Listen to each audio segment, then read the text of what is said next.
Bueno, en primer lugar queremos agradecer a todos y a todas por estar en esta mañana. Estamos en la segunda conferencia virtual del módulo de normativa, en este caso específica para la Dirección General de Educación Secundaria. Sabemos que es un horario desafiante también para todos y queremos agradecer especialmente por este tiempo. Antes de presentar también a nuestro ponente del día de hoy, queríamos agradecerles a todos por mantener los micrófonos silenciados. Tendremos esta conferencia hasta las 12:30, la parte de exposición, y la idea es poder dejar los últimos 20 o 30 minutos para el intercambio. Queremos pedirles, por favor, que puedan actualizar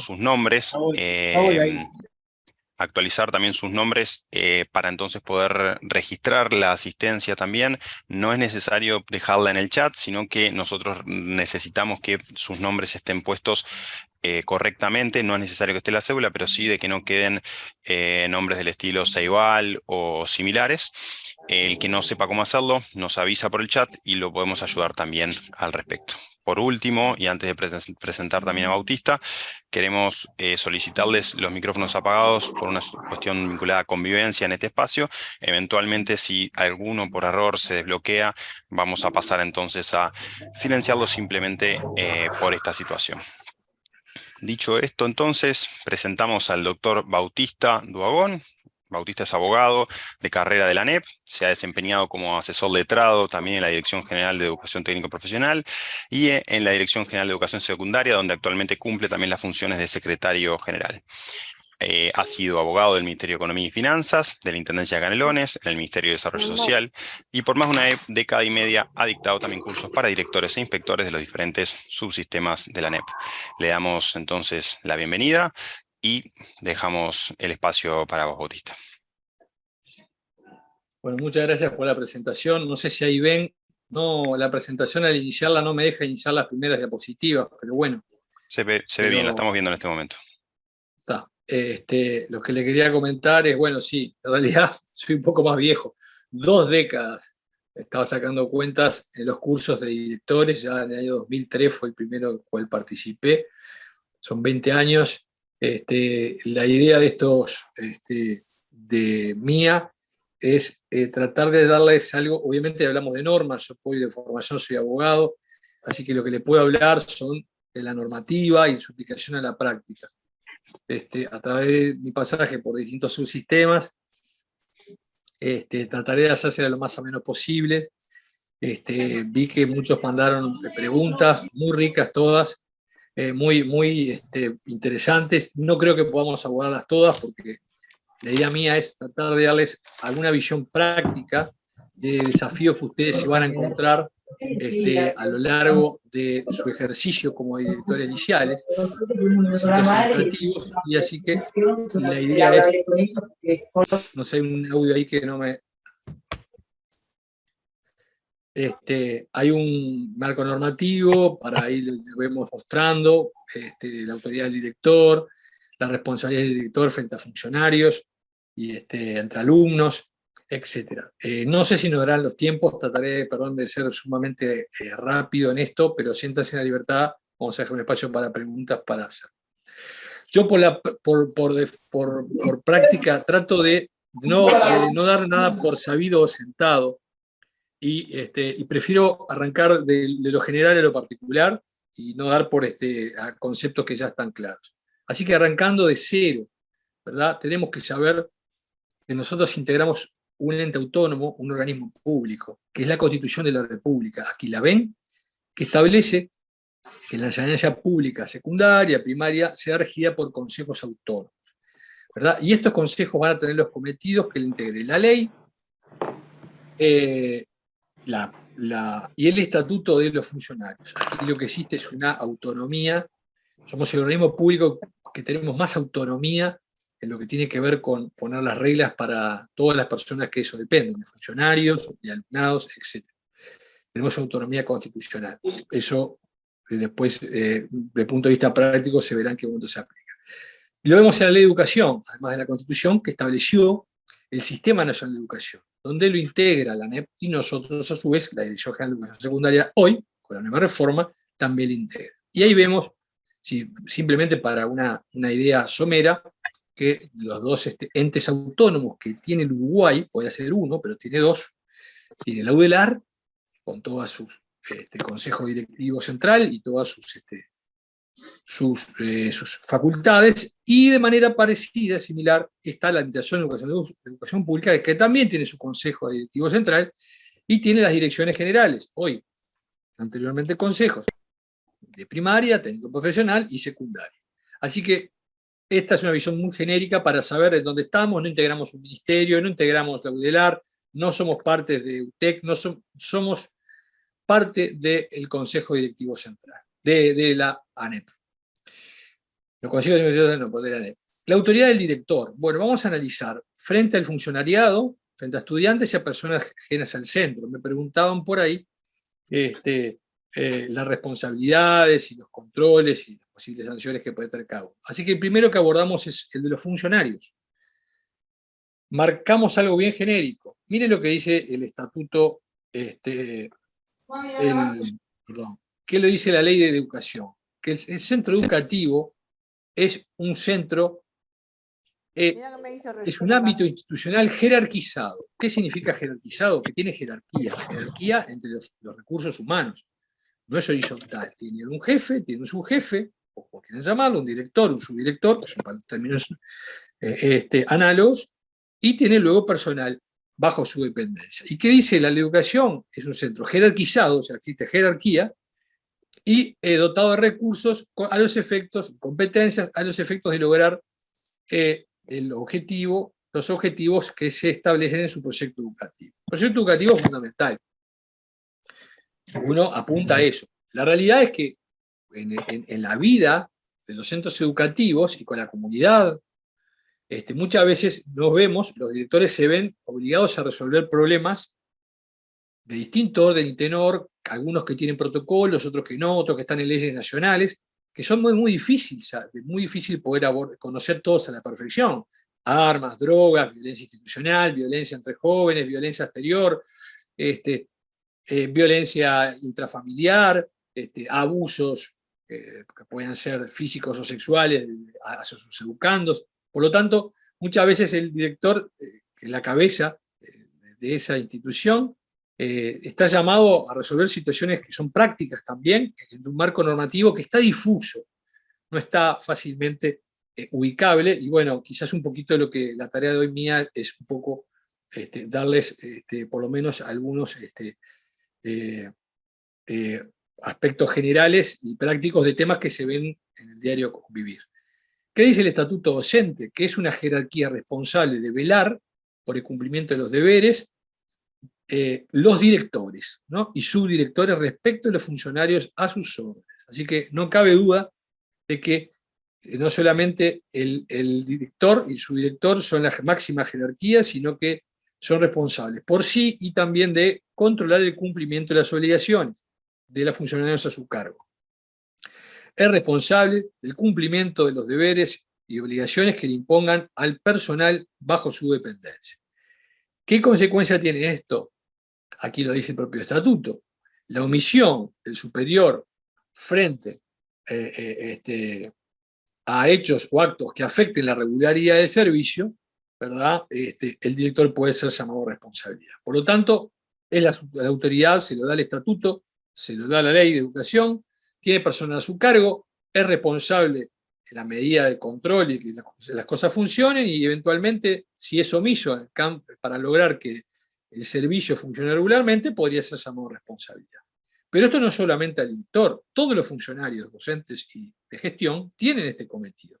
Aquí lo ven, el artículo 3 del Estatuto Docente dice que son deberes específicos del docente cumplir y hacer cumplir las disposiciones legales y reglamentarias del este. O sea que la ignorancia no sirve de excusa de la ley.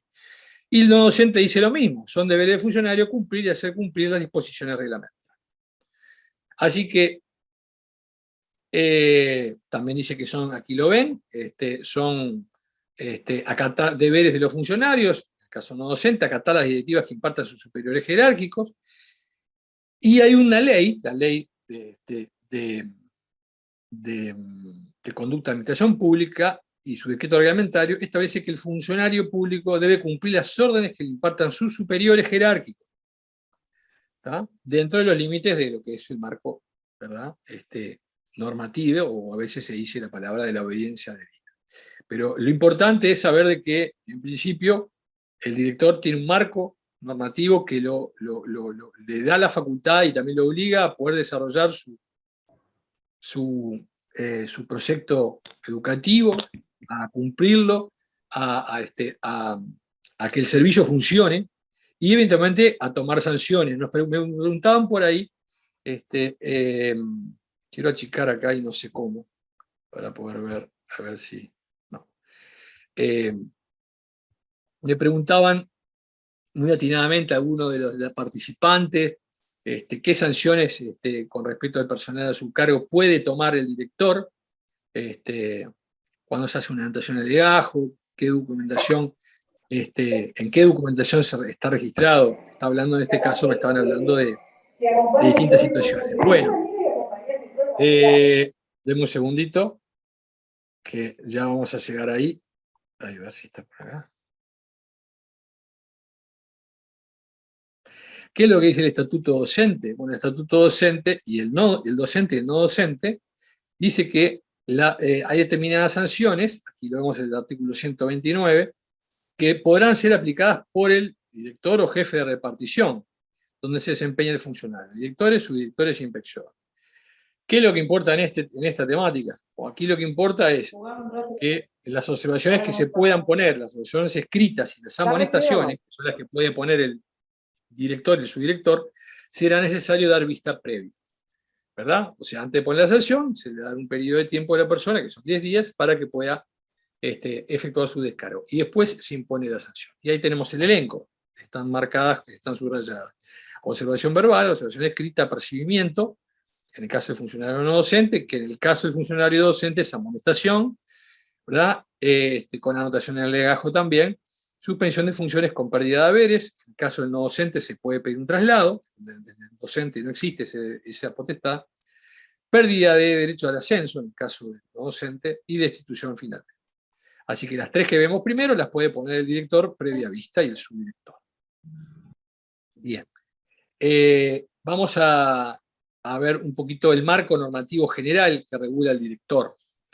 Tenemos una circular, que es la 1980 de 1990, que de forma genérica establece cuál es el perfil, las competencias y funciones del director.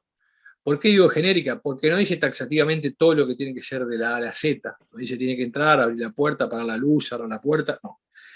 Y ahí dice que ese nivel superior de autoridad lo vuelve a reiterar, esta vez en la circular esta, encargada de conducir y dirigir las diferentes áreas de su centro educativo, dirigir el centro en los aspectos todos, humano, administrativo, dentro del marco normativo docente, también económico, etc. Y de acá, como vemos, dice conocer la normativa vigente y velar por su cumplimiento. Luego, que yo no lo puedo ver, pero el titular, porque espero que ustedes puedan verlo, No se escucha un arriba solo dice por que la hay otra circular, hola, la 1624 del 79, que regula las facultades del subdirector. En estos últimos tiempos se ha hablado un poco si esta circular estaba derogada o no estaba derogada. Bueno, a mi criterio, y lo dijo el presidente de la ANEP en una reciente comparecencia ante el Parlamento Nacional, la 1624 está vigente, porque la circular anterior, que es en gran parte, ¿no?, que es la posterior, que es la 1980, dispuso que se derogaba la circular 1624 en todo lo que contradijere al perfil del director. Por lo tanto, para el subdirector está plenamente vigente y en algunos aspectos, a mi criterio, aspectos que no contradicen lo que establece la circular 1980, se mantiene vigente. Pero vayamos a lo importante. Lo importante es que el marco normativo está dado por el estatuto, en primer lugar, y por la ley de educación. Bueno, aquí empiezan algunas preguntas que me hacían, pero perdón.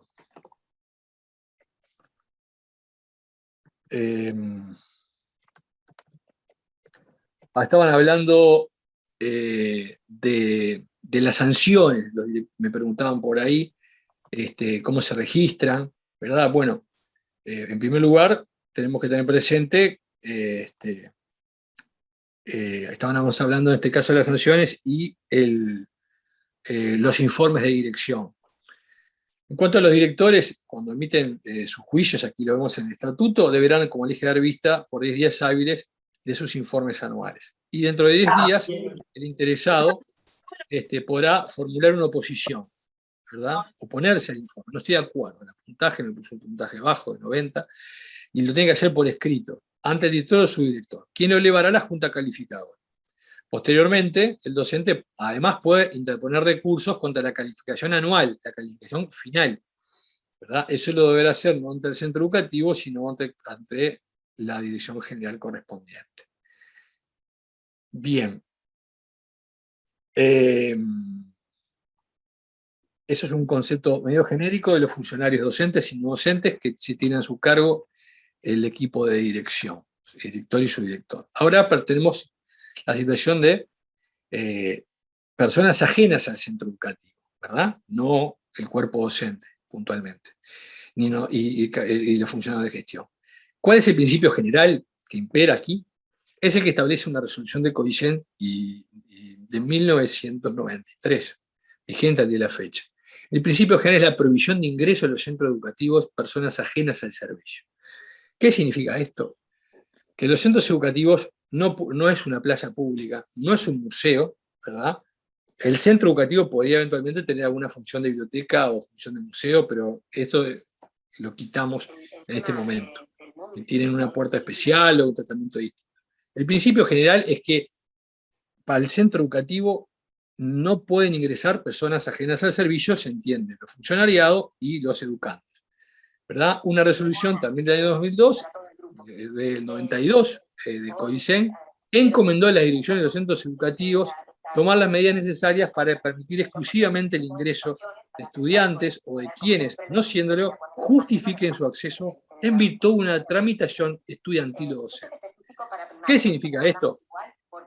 No significa que el director tiene que comprometerse a hacer una especie de control, como que fuera una aduana que no puede, ¿verdad? El director tiene que pedir información a cada persona, dependerá de los recursos humanos con que cuente, si tiene porteros, si tiene funcionarios de servicio que pueda cumplir esa tarea, pero lo importante es que debe posicionarse en base a estas normas que son de CODICEN y tienen más de 2 décadas, más de 3 décadas, perdón, en donde se establece que el padre, la persona o el alumno que entre a un centro educativo, sobre todo los padres, los familiares, deben hacerlo justificando un acceso o una tramitación que van a hacer.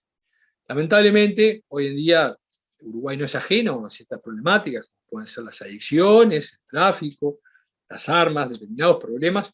Entonces, el director tiene que tener la tranquilidad de que hay un marco normativo que si un padre entra y dice, bueno, es que soy, no, venía a ver cómo estaba mi hijo, venía, no sé, venía a ver cómo está el no, señor. Usted tiene que justificar por qué viene a entrar al centro, por qué está dentro de este centro, ¿verdad? Así que estas dos son los primeros conceptos que tiene que tener la seguridad, la comisión, los cuerpos de dirección, directores y subdirectores, que el marco normativo los avala para permitir el ingreso solo cuando se justifique por parte de las personas ajenas al centro. Primaria todavía tiene una circular mucho más, que, bueno, en este caso no lo voy a decir porque hoy no está el consejo de la Dirección General de Educación Primaria, pero como verán, los consejos terminaron resolviendo de forma, las direcciones generales hoy resolvieron en aquel entonces consejo, en concordancia con lo que acabo de decir, normas estrictas en cuanto al control del ingreso de esta persona. Así que, como vimos, el cuerpo directivo, el de la dirección y su dirección, tienen un marco normativo que los habilita a controlar, y en el caso de desobediencia a su autoridad, ¿verdad? ¿Qué opciones hay? Me preguntaban por ahí. Bueno, aquí puede existir, vamos a ver sintéticamente, las distintas opciones que hay, que pueden llegar de insultos, agresiones, desacatos. El Código Penal es el primero que le da al director licial, ¿verdad?, como autoridad, funcionarios públicos, aquí lo dice, artículo 63, de que se respete su autoridad en el centro educativo, sobre todo gente que ingresa de afuera, y en caso de incumplirlas, que puede esa persona estar incurriendo en un delito de desacato. Una de las formas son las ofensas ejecutadas en presencia de un funcionario o en el lugar que ejerce sus funciones. O sea, podría ser un insulto. O la desobediencia al mandato del director. ¿Verdad? El director dice, señor, usted no puede ingresar, usted no está acreditado, usted no es ningún familiar, tampoco se le espera, ni viene, por favor, retírese. No me retiro nada. Bueno, ahí se puede solicitar el auxilio de la fuerza pública, ¿verdad? Lo que viene a ser el Ministerio del Interior, porque acá hay una persona que está cometiendo un delito. ¿Cuál? Es la desobediencia abierta al mandato de la autoridad de un funcionario público en un centro educativo. Luego también el Código Penal recientemente, en lo que tiene que ver con agresiones físicas, que ahí por consultaban, frente a una amenaza o un golpe, cómo procede el equipo de predilección. Lo primero que tenemos que saber es qué es eso. Eso es un delito, ¿verdad? La agresión. Y es un delito que está especificado puntualmente, aguárdenme que a veces dice, aquí tenemos claramente el Código Penal, dice agresión a trabajadores de la educación y bienes afectados a sus servicios. Dice el que dentro de un establecimiento educativo público o en sus inmediaciones hostigare, insultare, atacare física o verbalmente o maltratare o menospreciar un trabajador de educación, será castigado con multa o con prisión sustitutiva. ¿Verdad? También el que ingrese sin autorización, aquí lo tenemos expresamente en el Código Penal, esto fue con la ley de urgente consideración, el que ingrese sin autorización en un establecimiento educativo público y no se retire requerimiento del personal o provoque escándalo o incite a la violencia, será castigado con una multa o prisión equivalente. A igual sanción se le aplicará al que arroje piedras o objetos capaces de dañar los establecimientos educativos. Así que aquí tenemos claramente una norma que establece que no solamente la agresión contra una persona es un delito, que lo tenemos que saber, sino que contra un funcionario público es un delito específico. ¿Verdad? Por ahí me preguntaban el ingreso de la policía, yo le agrego los fiscales, para determinadas tareas. Vamos a los conceptos generales. En primer lugar, perdón que se me va para atrás y para adelante. Tenemos que tener presente que mañana podía pasar que un fiscal dispusiera registrar un centro educativo o un espacio del centro educativo, ¿verdad? Y en ese caso puede hacerlo por sí, le va a pedir a un juez el registro de un inmueble destinado a organismos públicos, ahí lo tenemos, 194. En principio esa medida, si un fiscal por algún motivo resuelve que habría que ingresar a un liceo, o ir al baño, o ir a un salón de profesores, etc., en principio debe ser previo aviso al jerárquico, o sea, al director, ¿no? Salvo que el juez, a criterio del juez, resulte perjudicial avisarle al director, ¿verdad? Entonces en el caso lo hará sin previo aviso. Obviamente que eso tiene que estar todo acreditado documentalmente. Cuando se trate de registros especiales, se seguirá con el funcionario de mayor jerarquía. Es decir, cuando ingresa, por ejemplo, la policía o el fiscal, le van a solicitar al director liceal o al subdirector, la persona que se encuentre en el lugar, que acompañe, o a quien esté decir. El director puede decir, bueno, mire, yo no puedo por determinado motivo, que vaya a su director, o su director a su vez. Por lo tanto, ante la duda primera, si al personal policial o judicial puede ingresar a un centro educativo, sí puede. Es una de las preguntas que me hacían. La segunda, ¿en qué términos? Ahí los tiene. Si va a ser un procedimiento fiscal. Y la policía siempre tiene que ser a pedido de un fiscal. No puede entrar porque está aburrido, o no sé, o cree que quizás puede haber algo raro. No, tiene que haber una orden expresa, ¿verdad? De un juez a solicitud de un fiscal.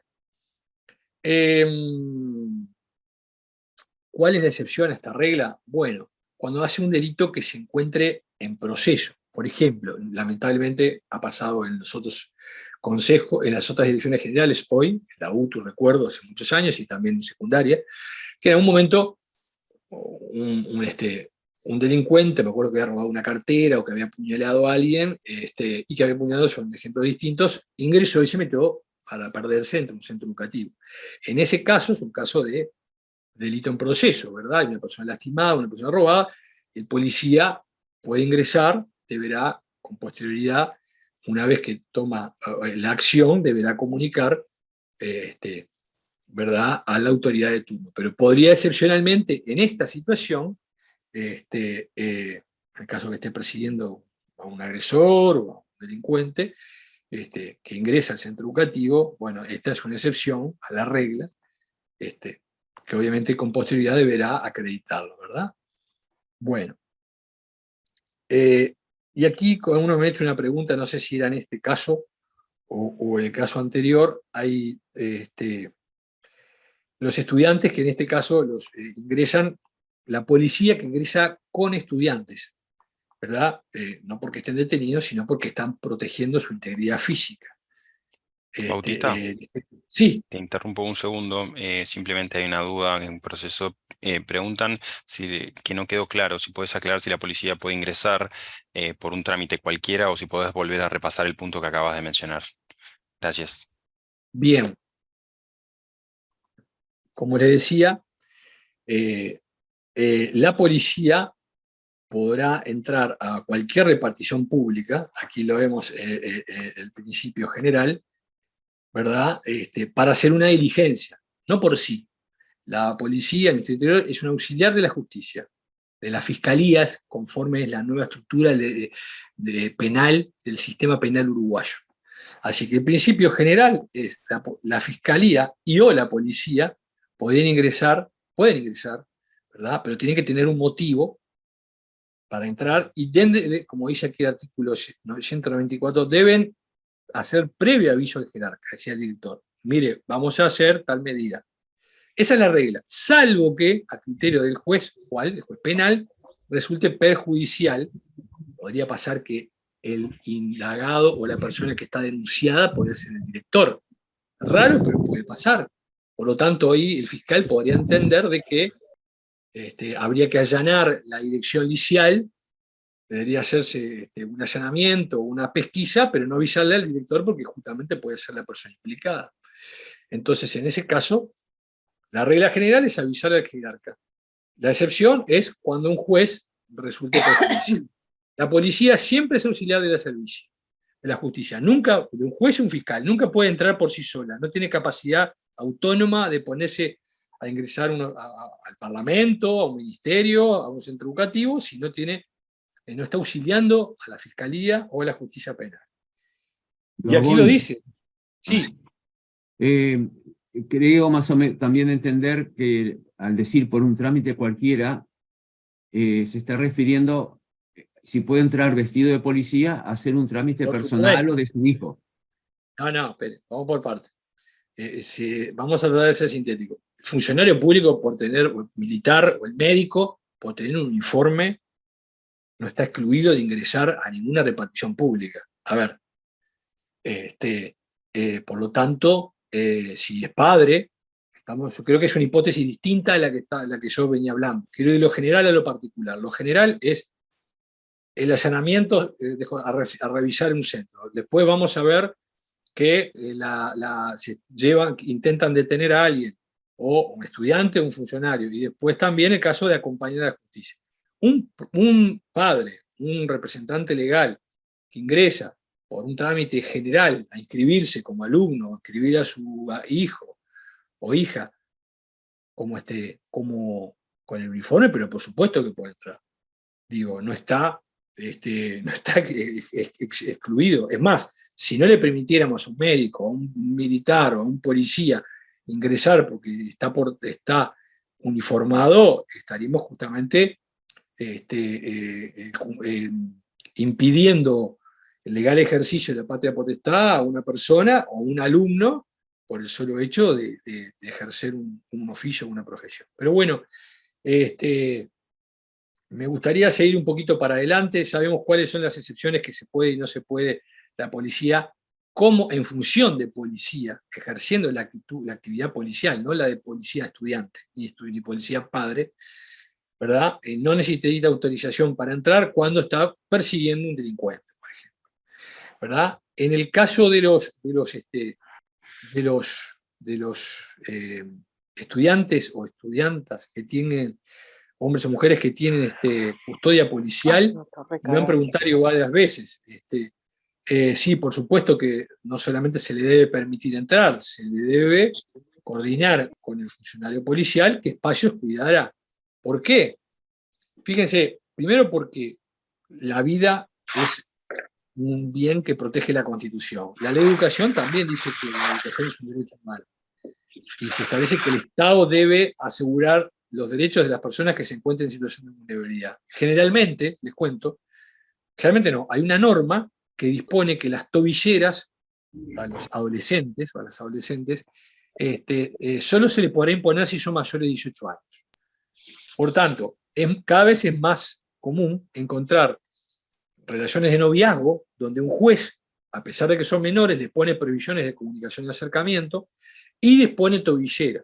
Esto es muy reciente, esto está pasando desde los últimos años. Pero se da cuenta que como el alumno menor o la alumna es menor de edad, no le puede poner tobillera, porque es menor de edad y no puede hacerse responsable por el funcionamiento ante el Estado de bienes propios, por lo tanto le ponen una custodia.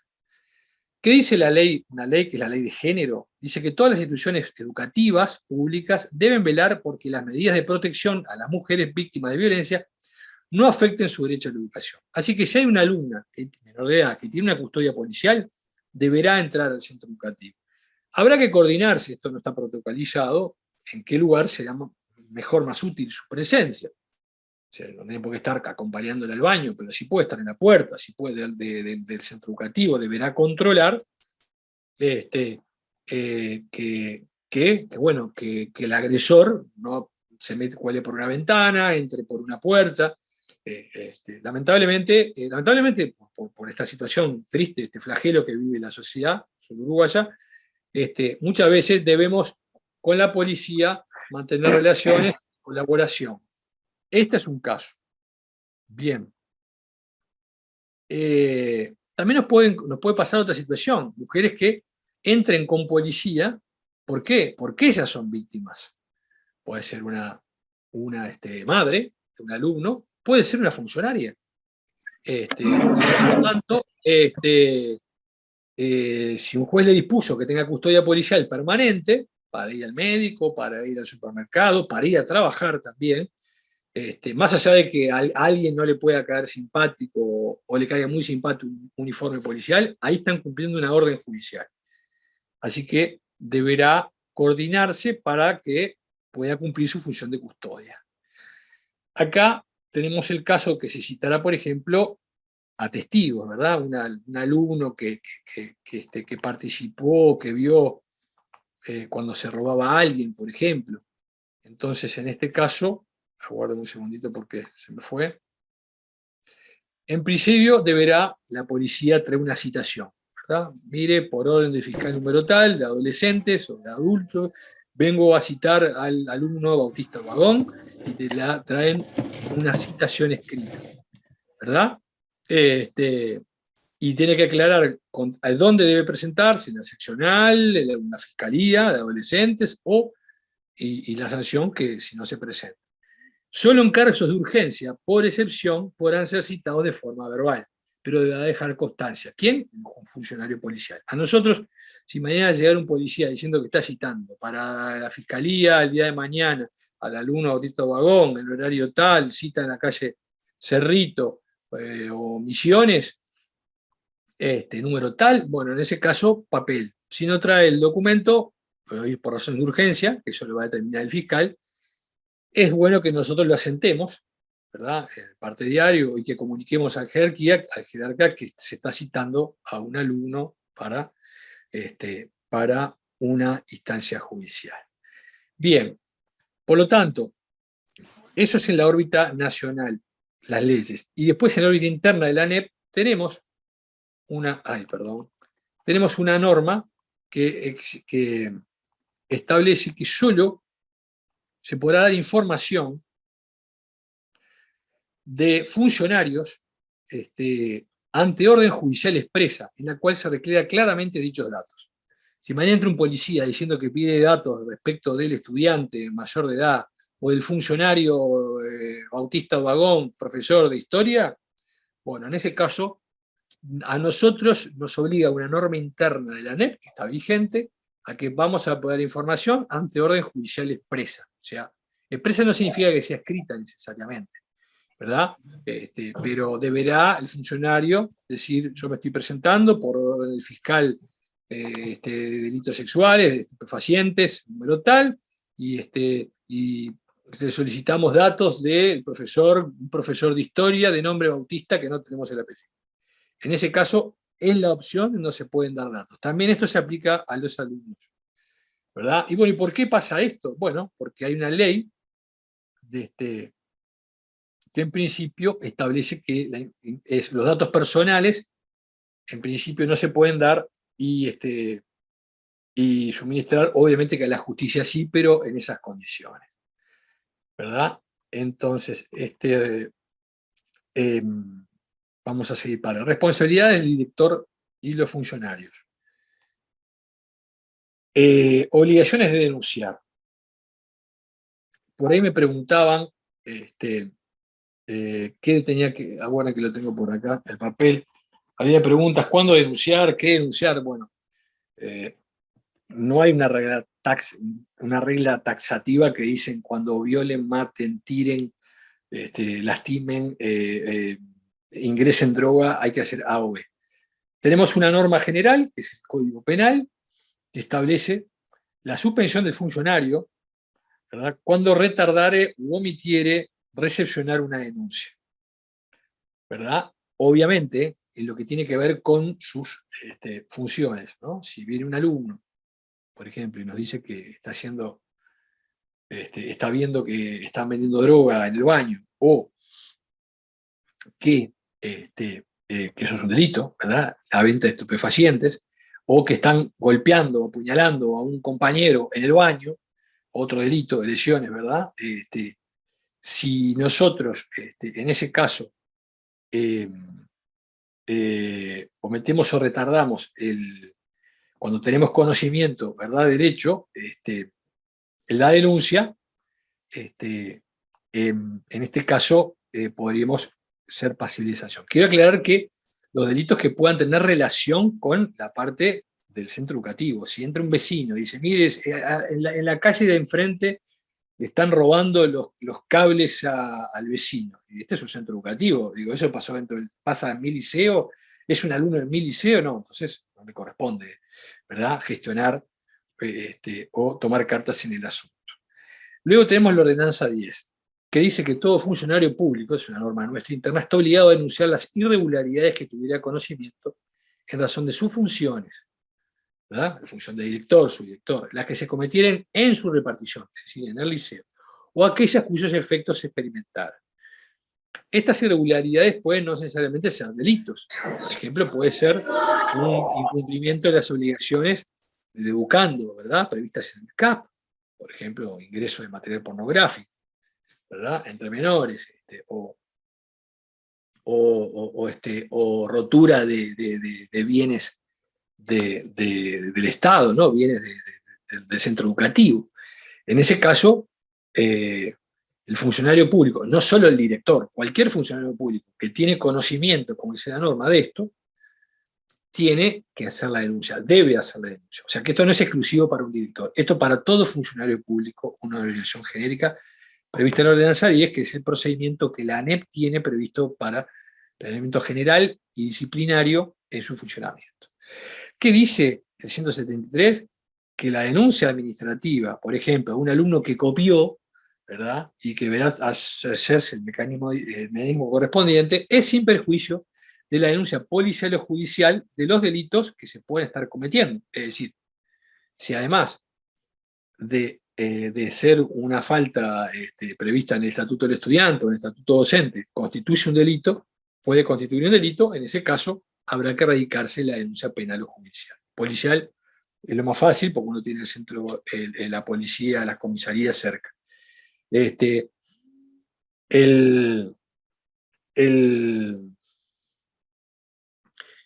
¿Qué le decía? Perdón, que justo me llamaron por teléfono. El director no tiene que ser un abogado penalista para saber cuáles son todos los delitos previstos, los 300 y pico delitos previstos. Puede solicitar el auxilio de revisión jurídica, de inspección, para consultar. Pero hay situaciones que son claras. Robar, sabemos todo lo que es. Matar, sabemos todo lo que es. Lastimar, agredir físicamente, sabemos todo lo que es. Amenazar, sabemos todo lo que es. ¿Verdad? Entonces, en esas situaciones, mire lo que dice el 174. Dice, es omisión, ¿verdad? La omisión de la denuncia administrativa y la denuncia judicial, cuando es un delito, constituirá falta grave. Es decir que no solamente el director, cualquier funcionario público que, o suponga que el director está de licencia, no es su director, y bueno, y había alguien encargado de dirección en ese momento, tiene conocimiento de que robaron adentro a un alumno y salieron corriendo, y no radica la denuncia, ¿verdad? En ese caso se aplicaría, esto podría ser llamado a responsabilidad. Y ven que la calificación es de falta grave. O sea, esa omisión, la ordenanza 10 de la ANEP la considera falta grave. Bueno, también el estatuto docente y no docente establecen cosas similares. Lo establece aquí el número 3, denunciar inmediatamente los hechos irregulares que tenga conocimiento en el servicio que puedan afectar. Obviamente que no todo es perfecto. Estos son principios generales, ¿verdad? No hay una regla taxativa, como le decía, si tiene que ser dentro, puede ser fuera, puede ser si tienen que ser alumnos, cuándo. Por lo tanto, para darle un criterio más general, para poder orientarlos, existen algunas orientaciones que son importantes conocer. Antiguamente se hablaba de lo que es la palabra de las adyacencias, ¿verdad? En la aplicación de un viejo INCO, el Reglamento de Comportamiento del Estudiante, ya vencido hace muchos años. Hoy lo que tenemos es una visión que es puramente territorial, ¿verdad? Hay dos formas de entender las esferas de responsabilidad del director y su director. Obviamente lo que pase dentro de las puertas para dentro de su centro educativo, ¿verdad? Como dice la norma, se cometiere en su repartición dentro, y por otro lado se habla de un concepto ya no territorial o físico, sino un concepto más que depende subjetivo en razón de sus funciones, que está obligado a denunciar irregularidades que tenga por la función que desempeña. Y a veces le pongo un ejemplo, recuerdo hace muchos años, en un centro educativo del centro sur de Uruguay, una alumna que se dirigía al centro educativo fue abordada a 2 cuadras por una red de traficantes o vecinos que aparentemente en una moto encapuchados bajaron, la golpearon, la lastimaron, le dieron una paliza a la chiquilina y le dijeron: eso es por vos, que sos una buchona, una cosa así. La chica llegó caminando como pudo, con sus energías al centro educativo, y le comunicó esto a la dirección licial. La dirección licial entendió en ese momento que eso era un hecho no vinculado al centro educativo, que no había pasado dentro de su repartición, y por lo tanto comunicó a los padres, pero no dedicó la denuncia. Eso es un caso opinable, pero la realidad es que esa dirección fue llamada a responsabilidad. Porque más allá de que el hecho se ha pasado fuera del centro educativo, es indudable que una alumna de su centro educativo padeció una situación que se atentó contra su integridad física y se entendió por los servicios jurídicos en ese momento que si había personas afuera que estaban agrediendo físicamente a estudiantes cuando estaban llegando y no se denunciaba, era una omisión. Así que no les puedo dar una redacción taxativa de cada vez si se denuncia sí o no. Habrá que aplicar estos criterios y tener presente de que ante la duda siempre es importante consultar al superior, trabajar en coordinación con la inspección, en todo caso eventualmente comunicarse con división jurídica o con asesoría letrada, para ver la situación, y ante la duda, siempre es preferible, si yo pongo en conocimiento de la justicia un hecho que podría ser delito, no cometo ninguna falta. Ahora, si yo no comunico un hecho que puede ser delito, ¿verdad? El que está llamado a juzgar Aquí tenemos un concepto de doctrina. Este es un caso que se dice, quien decide si un hecho, dice un fallo de la justicia, dice, quien decide si es un delito una situación o no, es el juez, ¿no? Y aun cuando el funcionario pueda considerar que el hecho no dé lugar a una sanción, igual tiene que ponerlo en conocimiento, ¿verdad? Y así puede habilitar a la justicia a que lo califique. No sé si ustedes me ven ahí a mí, no me ven, o me ven a mí. Sí, se te ve, sí, Claro, o sea, en una de las estás en la cámara, pero también lo que está bien, fijado es el PowerPoint. bien. Hace unos años, en un centro educativo, una madre denuncia que su hija había sido lesionada y que la dirección no había denunciado. Consulto a la dirección y la dirección me dice, no, lo que pasa es que lo que pasó fue un accidente. Dice, la madre dice que el alumno le cortó el antebrazo con no sé si estilete, cosa que usaban en el laboratorio. Dice, sí fue un accidente. Bueno, nárreme cómo fue la situación, directora. Me dice, bueno, no, estaban jugando los dos alumnos y un alumno que tenía el objeto punzante le dice, estira el brazo, y le agarró el brazo y cuando la muchacha tiró se le cortó. Entonces le digo, directora, eso no es un accidente, eso es una acción intencional. Bueno, pero estaban jugando. Entonces, en definitiva, ella no denunció. Un caso como este no le corresponde al funcionario público determinar si es o no un delito lo que hizo, un delito de lesiones, ¿verdad? Entre adolescentes, fiscales de adolescentes o no. Lo que le dio a hacer ante la duda, para mí, era ponerlo en conocimiento de la justicia, radicándole la denuncia policial correspondiente, ¿verdad? En los hechos, sí, la madre hizo la denuncia, evidentemente hubo consecuencias. Por lo tanto, era simplemente estos criterios generales. Con los alumnos, ahora pasamos a un capítulo de alumnos. Vamos a separar un poquito. Los estudiantes, por la edad que tienen, salvo las excepciones, son todos adolescentes, ¿verdad? De los 13 años en adelante. ¿Qué dice el Código de Adolescencia? Que un derecho esencial de los adolescentes y de los niños es la educación. Y el Estado tiene obligación, incluso en caso de obligación de proteger a los menores, en caso de que se viole el derecho a la educación, incluso de sus propios padres son responsables, ¿verdad? Y aquí lo ponen, que son deberes, dice el Código de Adolescencia, de los padres son responsables, velar por la educación, la asistencia regular, y además tienen que participar en el proceso educativo. Yo recuerdo más de una oportunidad de que los cuerpos directivos responsables llamaban a un padre por una situación de mala nota o por una conducta y recibían al teléfono un insulto por parte del padre. Se de váyase, yo estoy trabajando, no me voy a perder el tiempo. Bueno, en esos casos perfectamente se podría denunciar a ese padre por ser omiso justamente de estas obligaciones. Asistencia regular y participación del centro en el espacio, sobre todo con los temas de derecho disciplinario de los educandos, ¿verdad? Que no, muchas veces cuando cometen algún tipo de falta. En ese caso, es una obligación de los padres.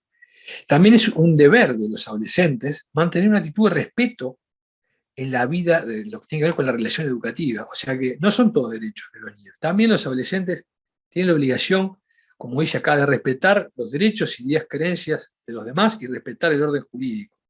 Respetar la vida educativa, así lo dice en términos generales la ley. Por lo tanto, el adolescente es responsable de cumplir con estos mandatos. No solamente tiene derechos, sino que también uno puede posicionarse. Es decir, no solo es el estatuto del estudiante el que le establece la obligación de estudiar, sino también el propio Código de Adolescencia. ¿Quiénes me preguntaban acá, entre intenciones de estudiantes, docentes y trabajadores, quién el justo término? Bueno, aquí esto es un criterio general que da la Ley de Educación, aprobada hace más de una década, que establece que los titulares del goce y ejercicio del derecho de educación son los educantes. Y los educadores, como agentes de educación, deben formular sus objetivos y organizar los contenidos en función de los educados. Por lo tanto, este es un criterio general que se puede aplicar a muchas cosas, tanto en la confección de horarios, determinadas situaciones que en este momento sería muy compleja citarlas porque hay muchas. Este es el principio rector, ¿verdad? Bien, acá hicieron algunas preguntas: ¿cómo proceder cuando un estudiante requerido por la policía y es menor? ¿Qué información le brindaron y cuáles no? Acá tenemos que saber que en caso que se quiera retirar la institución, de la institución, qué información brindamos y cuál no. Aquí hay dos preguntas, parecerían una. ¿Qué reglamentación nos ampara? Bueno, muy bien. Vamos entonces ahora a lo que viene a ser el capítulo muy someramente, de detención de menores. ¿Qué es lo que dice el mismo Código de Niñez y Adolescencia, que regula el funcionamiento también policial? Bueno, lo que dice es que dice claramente que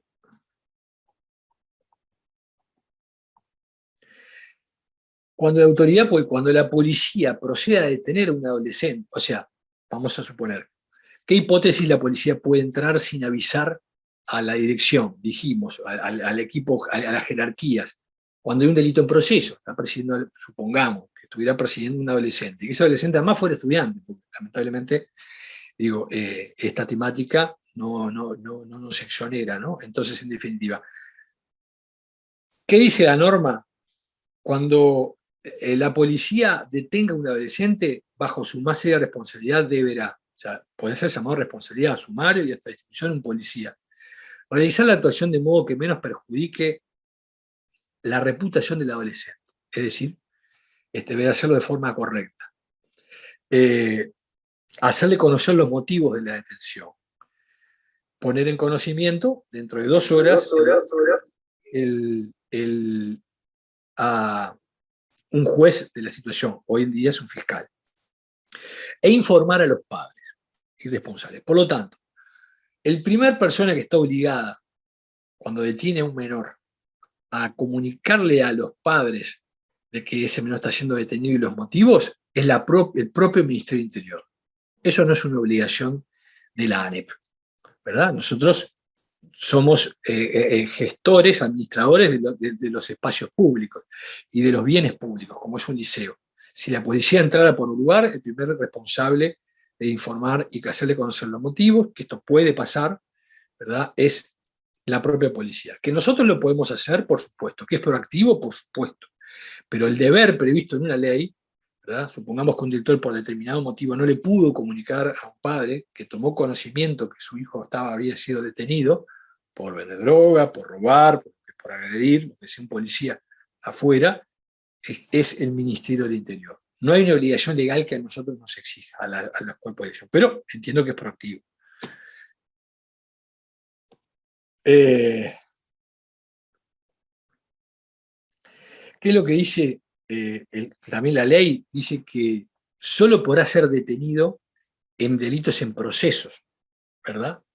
O sea, solamente si es un alumno, alguien que robó, un adolescente que robó y lo vio alguien y tiene los bienes y está corriendo y la policía lo vio. Cuando existen elementos, es decir, cuando existen elementos suficientes de convicción, obviamente que eso va a depender del policía. Y en el caso que hace elementos, tiene que haber orden del juez. Solo en el caso que la policía lo podrá detener es en los casos de los delitos en proceso. Obviamente que la policía, que en ese momento tiene información, y de pronto el director que está cumpliendo, tratando de hacer funcionar un centro educativo con 1.000, 2.000, 3.000 alumnos, no va a tener la información de primera mano en ese momento. Pero sí es importante, como dice acá abajo, que la detención es una medida excepcional. Si nosotros entendemos que ese funcionario policial se excedió conforme a los principios que les dije antes de la detención, ¿verdad?, en la forma que lo hizo, etcétera, podrán denunciarse, o hacerse el 0800, creo que 5.000, el teléfono del Ministerio del Interior, o presentar la denuncia correspondiente ante el Ministerio del Interior por el mal funcionamiento. Lo pueden hacer los padres también, no solamente nosotros. Ay, ¿qué pasó acá? Esperen que por alguna razón se me... ¿Qué pasó acá? Se me borraron los... Se me borraron algunos, algunas, diapos.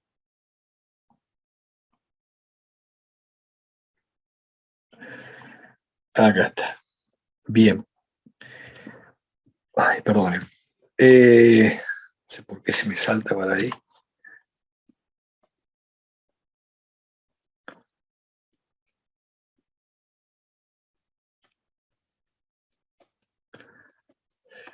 Como le decía, una resolución de Codicen que establece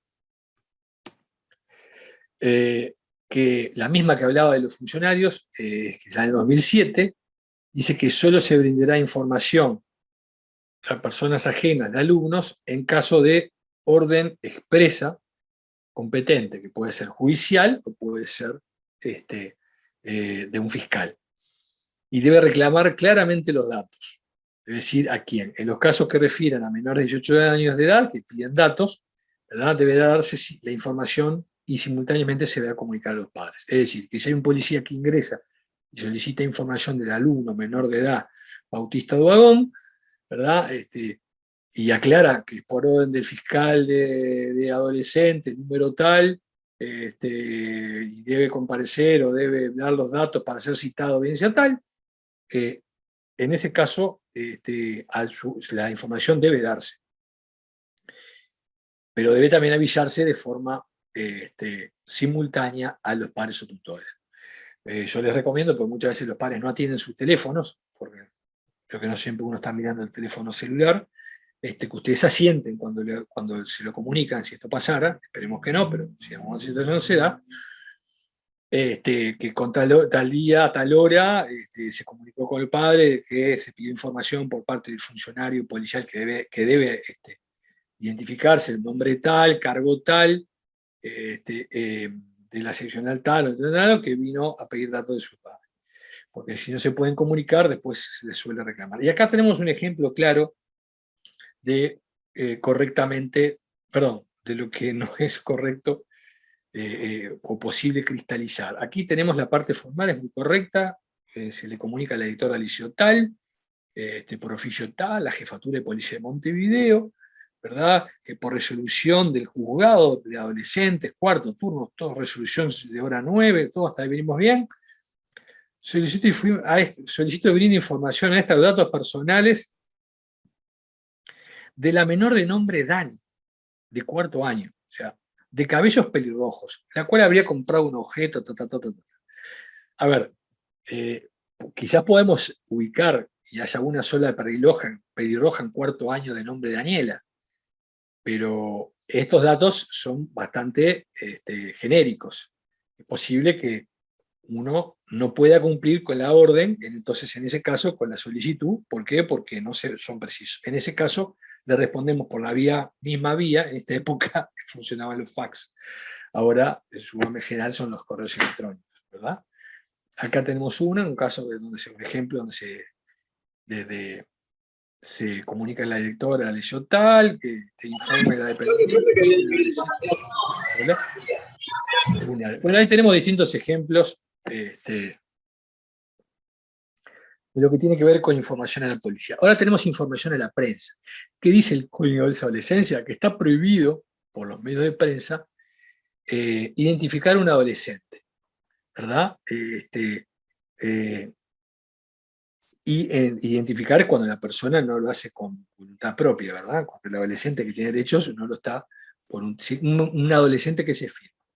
Y los funcionarios públicos que faciliten noticias a la prensa tendrán suspensión, ¿verdad? Y finalmente destitución. Así que a veces cuando hay problemas que aquejan, sobre todo vinculares, relacionamiento, agresiones, etc., el director policial algunas cosas podrá decir y otras cosas no podrá decir. ¿Qué es lo que no puede decir?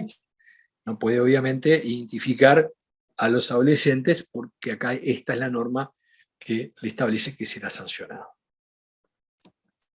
Bueno, me preguntaban sobre droga. Vamos a los conceptos generales. En primer lugar, el Estatuto del Estudiante. Aguardo un segundito. Establece que los educandos deben abstenerse de ingresar alcohol, drogas, inhalantes y cualquier sustancia que pueda producir efectos tóxicos, ¿verdad? Acá hay una diferencia entre el ingreso de la sustancia y el ingresando con la sustancia ya adentro. Es una situación diferente. Lo que estamos hablando es la primera situación. El alumno ingresa la sustancia físicamente al centro educativo. Aquí tenemos una ley que es la 17.016, que establece que toda autoridad pública que proceda o que tome en contacto con, o que pueda incautar las sustancias deberá levantar un acta, deberá poner en el acta, debe tener la fecha, el día, el nombre completo, cargos y dependencias de los funcionarios actuantes, también de las sustancias las sustancias que se incautan. Y de aquí para adelante, introducción de las sustancias, esto ha cambiado un poco, y poner en conocimiento de la justicia competente. Les cuento que la ley establece que se sanciona, por ejemplo, si fuera un adulto, es un agravante cuando la víctima fuera menor de 18 años o cuando el delito se cometió en un centro de enseñanza. Así que la persona que vende drogas dentro del centro de enseñanza lleva más pena, más castigado con mayor pena que la persona que lo vende en una plaza. A través de esa ley nacional, estableció que hay que levantar un acta, etc., y con posterioridad a esa ley, la ANEP dispuso distintos protocolos o distintos manuales de uso de abordaje. Este es uno que ya tiene sus años, pero está vigente. Y en definitiva, ahí da unos lineamientos generales que me parece acá, si los remito a la lectura después cuando tengan el material, que hay que dirigirse en una actitud no represiva, promoviendo la entrega de la sustancia. Obviamente no nos vamos a trabar en lucha para que entregue la sustancia, digo, pero y en esa acta estamos de acuerdo que se debe dar un acta, en esa acta se debe poner el nombre del estudiante, el domicilio del estudiante, el teléfono del estudiante, la sustancia que personalmente tenía o tiene, y deberá comunicarse con la dirección o la brigada departamental antidrogas. Bueno, y obviamente deben resueltos abajo este manual que está vigente, y se han resuelto los aspectos jurídicos penales, o sea, hacer la denuncia,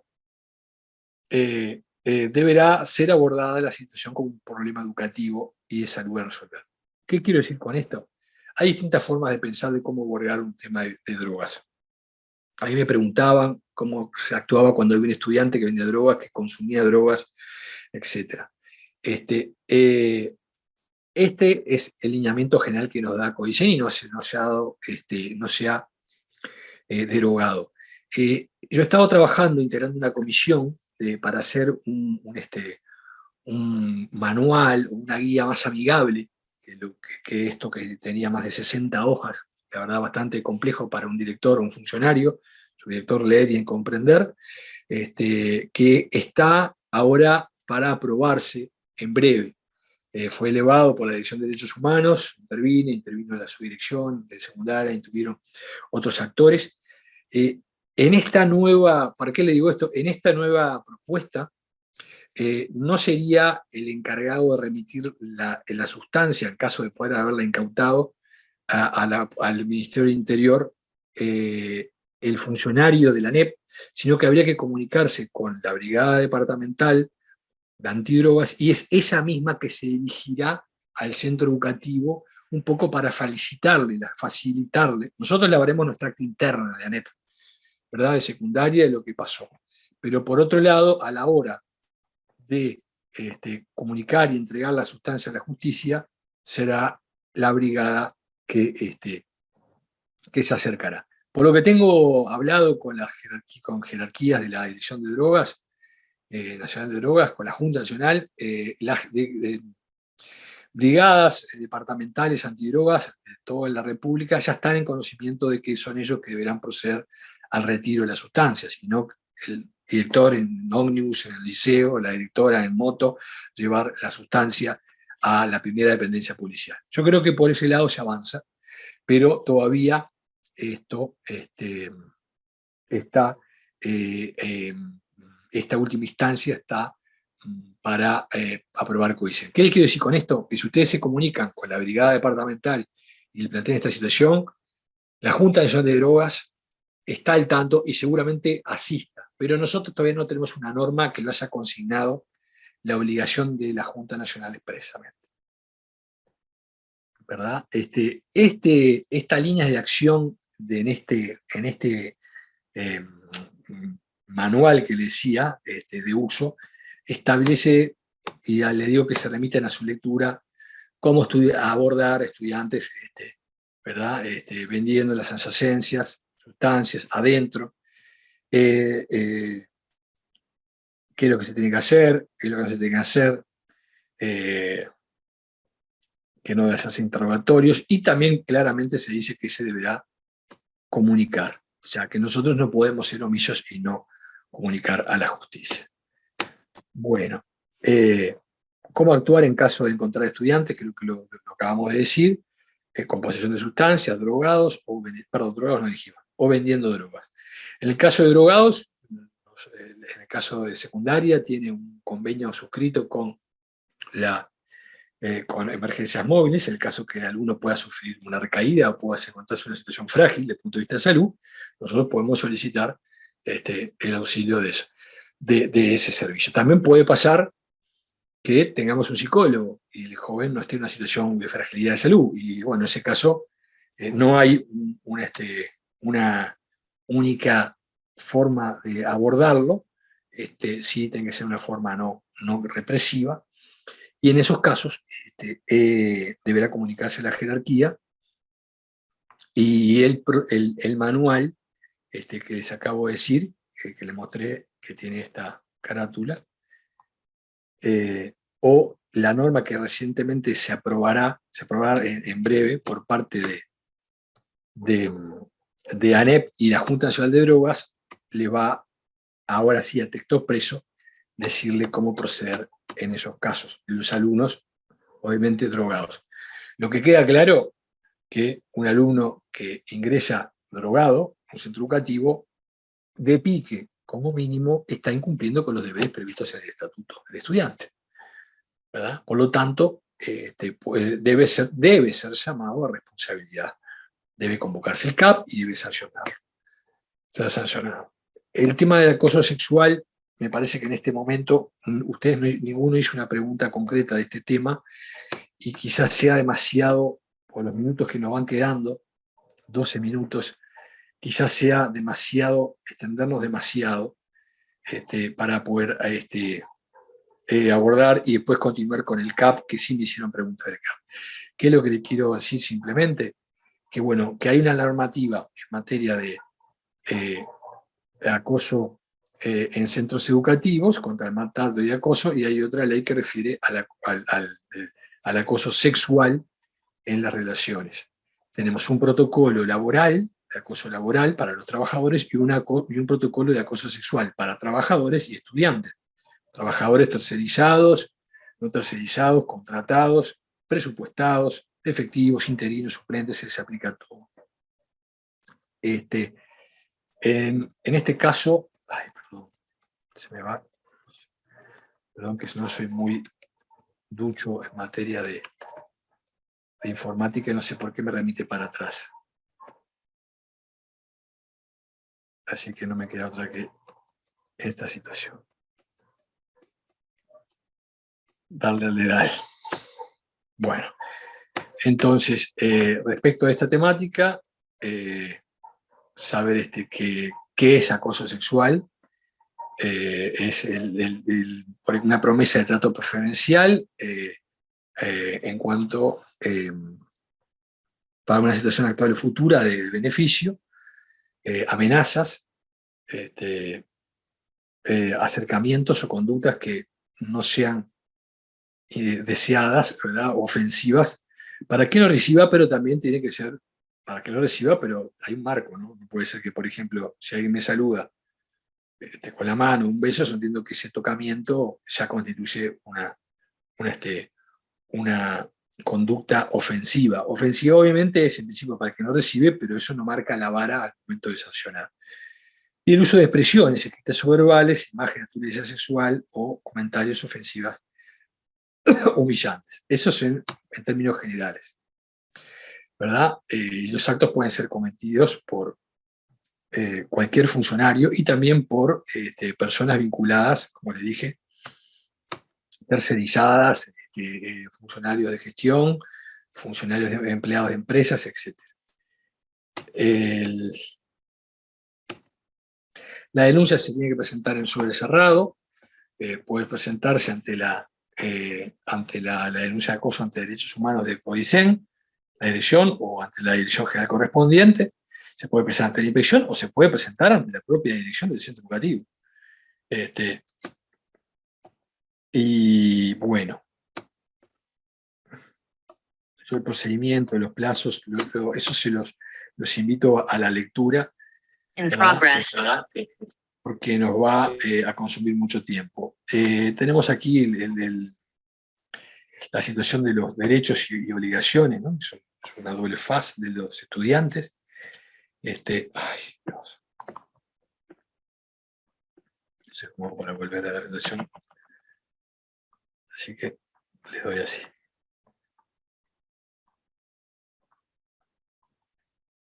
Sé que las presentaciones mías no son muy amigables.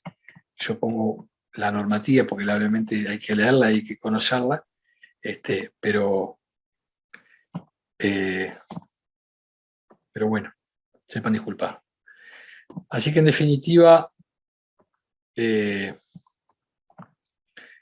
lo que tiene que ver con los derechos de la asociación de los alumnos, en general este es un tema de poca conflictividad, ahora, sí a nivel de los medios, pero lo que tiene que ver con los 365 días al año, con las problemáticas que acontecen, esto no es la mayoría ni por lejos. Las principales problemáticas que estamos tratando de abordando, lamentablemente, vinculan a acoso y abuso, y tanto en lo que tiene que ver con lo personal como institucional. Así que pero eso es importante conocerlo. O sea, las reuniones de los educandos están permitidas, eso lo dice el Estatuto del Estudiante, es un derecho, podrán ser autorizadas por la dirección inicial, y deberá presentarse con un día de antelación mínimo y una solicitud formulada como mínimo por 3 educandos. Es decir, que es un derecho, cuando se solicite se deberá cumplir con estas mínimas formalidades. Solo podrán participar educandos del centro educativo. O sea, con una reunión gremial de la Asociación de los Estudiantes no podrán recibir gente externa. Y deberán permitir a las autoridades el ejercicio de funciones, es decir, si quiere estar presente está, si no quiere estar no lo está, pero es un derecho la presencia del cuerpo funcionariado que pueda estar ahí. Y dichas actividades no pueden afectar las total de las jornadas del año lectivo. Si la piden y quieren de alguna manera suspender un turno o suspender tales asignaturas, bueno, aquí está el principio rector. También es una obligación del educando no hacer actividades proselitistas, o sea, a favor de un determinado partido político, una determinada religión. Y también esa actividad, la conducta que ellos deben dar, deben permitir el acceso a la educación de todos los demás estudiantes, ¿verdad? Esto está en el Estatuto del Estudiante y claramente dice, su artículo 19, que en el ámbito educativo al director, al equipo de dirección, le corresponde el cometido, aquí lo vemos, de velar por el adecuado funcionamiento del servicio, considerándose falta grave las que afecten a la regularidad del servicio. ¿Qué significa? Lo que significa que el derecho de reunión es un derecho consagrado en el Estatuto, los estudiantes, que deberá coordinarlo y cumplir con mínimas formalidades que las que dije antes, pero no puede bajo ningún concepto interrumpir o perjudicar el derecho de los demás estudiantes, ¿verdad? Y eso es algo que en la medida de las posibilidades el equipo de dirección debe velar por su cumplimiento. Bien, en este caso no preguntaron sobre este tema, simplemente lo enlazamos por arriba, lo que tiene que ver con la libertad de huelga, ¿verdad? Lo que tiene que ver con las eventuales ocupaciones, por llamarla. Aquí tenemos el Código Penal, establece que el Estado deberá garantizar el derecho de las personas no huelguistas a acceder y trabajar en los respectivos establecimientos, y el derecho de la dirección de ingresar a sus instalaciones libremente. Hay un procedimiento previsto para desalojo en esas situaciones, y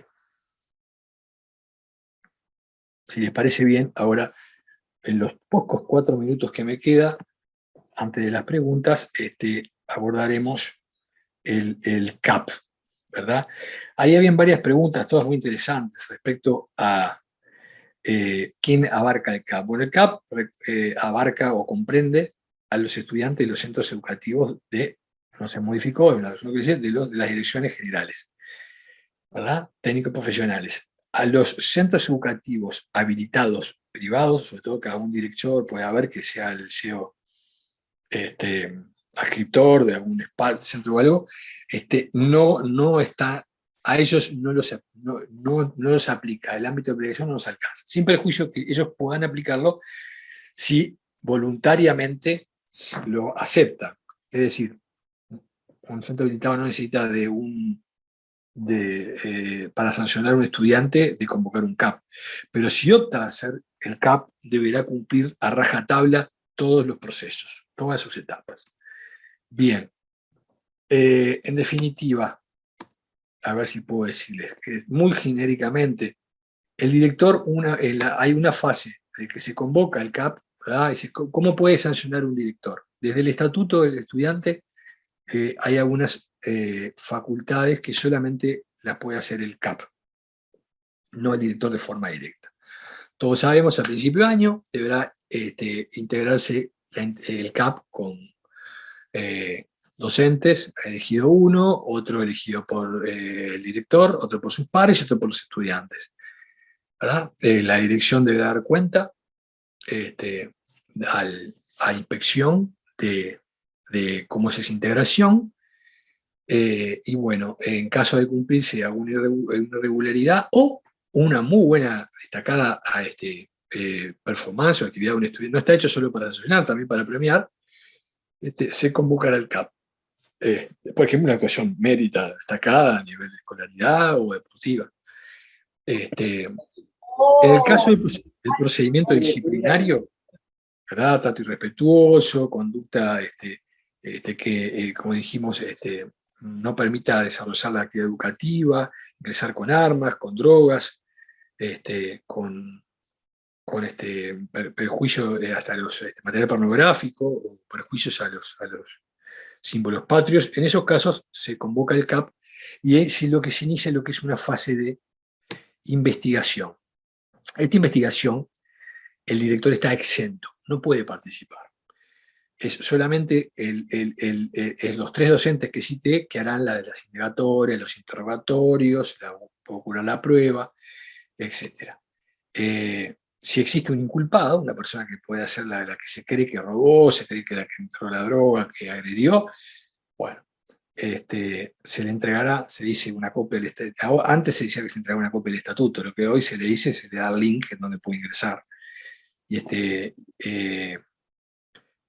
se le aclarará de la situación.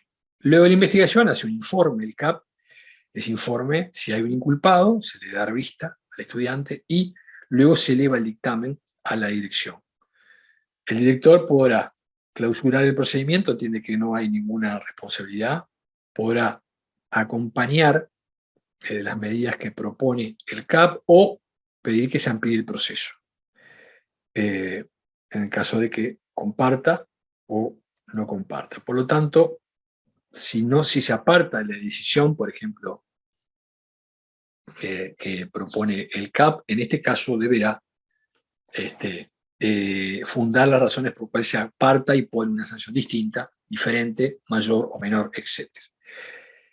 Esa decisión del director, por eso no puede integrarla, porque si no estaría siendo juez y parte, ¿verdad? Cuando él da la sanción final, el secretario de Villa no puede ser parte de la indagatoria. Así que cuando me preguntaban en qué etapas el director participa del CAP, participa de todas las etapas, menos la parte indagatoria. Bien, esto me falló la informática. Hay simplemente etapas eventuales. Las etapas eventuales, se la digo, el director podrá o no suspender previamente hasta por 10 días hábiles a un estudiante, acá está en rojo, esta parte, y también eventualmente, en el caso que, por ejemplo, si el alumno, al menor de edad o el padre no le permitiera, cuando es notificado, notificarse, se consignará mediante los funcionarios de que se llama ruego de que la persona fue citada o compareció y no quiso firmar, por ejemplo, no quiso tomar vista. Y bueno, y las decisiones del CAP podrán ser, que es muy mínima, las situaciones, menos de una por año, ser impugnadas, pero mediante abogado, por recursos administrativos que se presentan ante la Dirección General.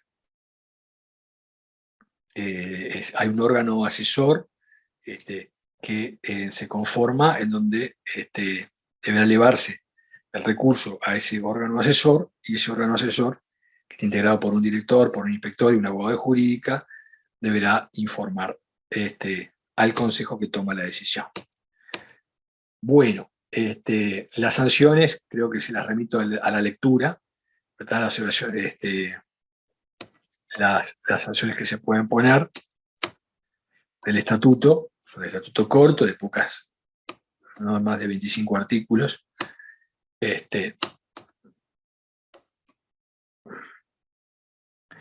Así que, si les parece bien, pasamos a las preguntas que puedan tener las personas. Hola. Hola Bautista, ¿cómo andás? Bueno, primero que nada agradecerte por este rato, por lo que fuiste compartiendo y sobre todo por hacer una presentación que parta justamente de las preguntas y de los intereses de los diferentes cursantes. Así que creo que en ese sentido hemos dado una muy buena espacio de hora y media para compartir en base a los intereses sobre todo. Junto con Hugo hemos venido juntando, agrupando algunas preguntas, así que veamos cómo nos va con los tiempos, pero hasta la 1 intentaremos responder todo lo posible. Hugo, ¿querés comenzar vos? Bueno, gracias, doctor Dagón, por todo su aporte. Y bueno, las dos primeras preguntas que recogimos de los chats tenemos. 1. Aclarar las situaciones en las que se puede detener un estudiante por la policía dentro de la institución. Y 2. Ingreso de armas por funcionarios policiales y militares.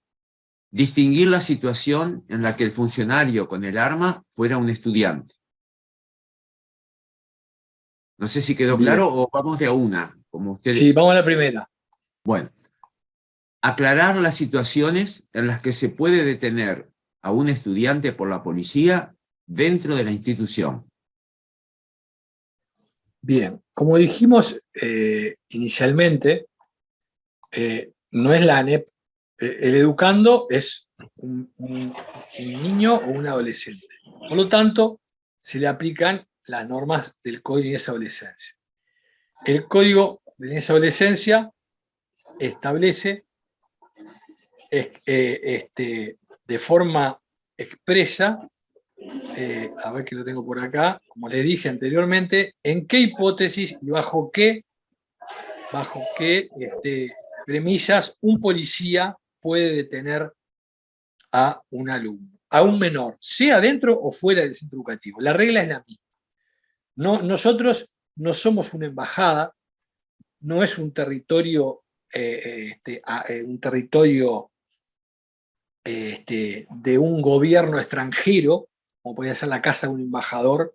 Somos una repartición pública, como puede ser el correo, y no tenemos puede ser cualquier otra, el MEC, y no tenemos ningún tratamiento diferencial que las normas generales nos puedan tener mayores o menores derechos. Así que dijimos que la policía solo va a poder entrar por orden fiscal o por orden de un juez. ¿A dónde? A cualquier oficina pública, a cualquier repartición pública. Solo excepcionalmente lo puede hacer, ¿verdad?, sin avisar al jerarca cuando acredite los motivos. Así que regla número 1, la policía no entra cuando quiere, sino cuando tiene un mandato expreso de un fiscal o un juez, ¿verdad? Y si la regla general es que se le debe comunicar al jerarca, lo dice el propio Código Penal, acá lo vemos, que dice al jerarca, se debe avisar al director, y debe hacerse la diligencia, si tiene que aprender a alguien, citarlo y conducirlo, en presencia del director. Esa es la regla general. Por lo tanto, se puede hacer. Solamente que no avisará a la autoridad cuando el delito está en proceso. Por ejemplo, él lastimó a alguien, un estudiante, ingresó, que nos ha pasado una oportunidad, ingresa al centro educativo para perderse, para lo que sea. Bueno, en esa hipótesis la policía no necesita autorización de un fiscal, ¿verdad? Y puede entrar y después comunicarlo con posterioridad. Obviamente que va a ser una situación bastante convulsionante, ¿verdad? Y bueno, y en el caso que ingrese, también puede ingresar a citarlo, ¿verdad? El menor fue testigo de un hurto o fue testigo copartícipe, entonces en ese caso trae una citación, como las que les mostré, ¿verdad? Citando al alumno. ¿Qué es lo que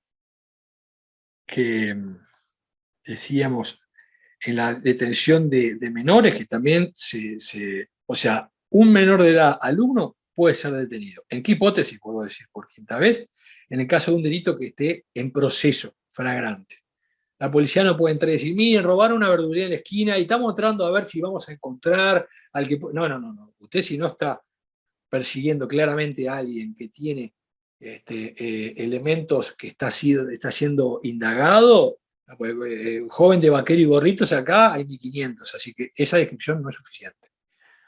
Y es la propia policía que al momento de detenerla, de verdad, deberá poner, como dijimos, en conocimiento de los padres, etcétera, etcétera.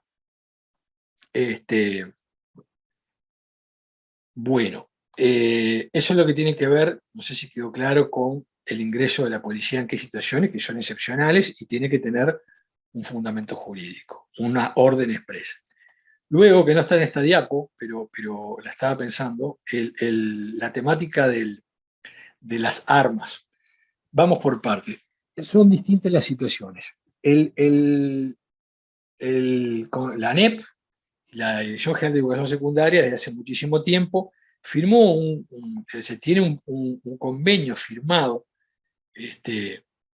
por secundaria, FENAPES y el Ministerio del Interior, donde se establece para lo que es el servicio 222 y los ingresos de la policía educativa, y también el apoyo de la justicia, el apoyo, por ejemplo, mañana roban un liceo, los están robando, ustedes llaman al 911, la policía no le va a avisar al director si el director está pidiendo ayuda, o se están golpeando o lastimando al director, o lastimando a alguien del equipo de dirección. Va a pedir ayuda y la persona va a entrar.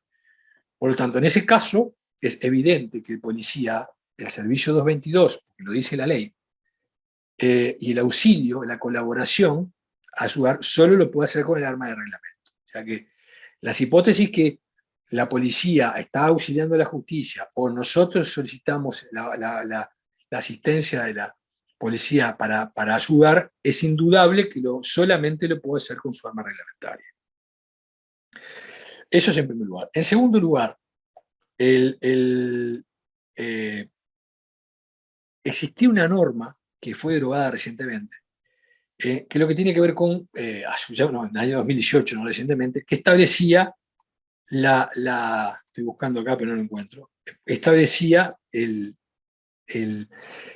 que no se podía ingresar a dependencias públicas con arma reglamentaria, con ningún arma. Por lo tanto, el funcionario policial que quería tener una entrevista con un legislador, cuando ingresaba al Parlamento o ingresaba a hablar con un director de OCE, debería, al momento de dejar el ingreso, dejar el arma. Lo cual es complicado porque la mayor parte de las veces los centros educativos, los centros de OCE, los centros del Ministerio de Educación, El Parlamento no tiene un lugar donde se puedan guardar armas. Por lo tanto, mientras existía ese marco jurídico, uno podía decir, se llama desacato, la persona que ingrese con un arma a un centro educativo, a una oficina pública, en principio estaba desafiando. Por eso estaba pensado para las personas que,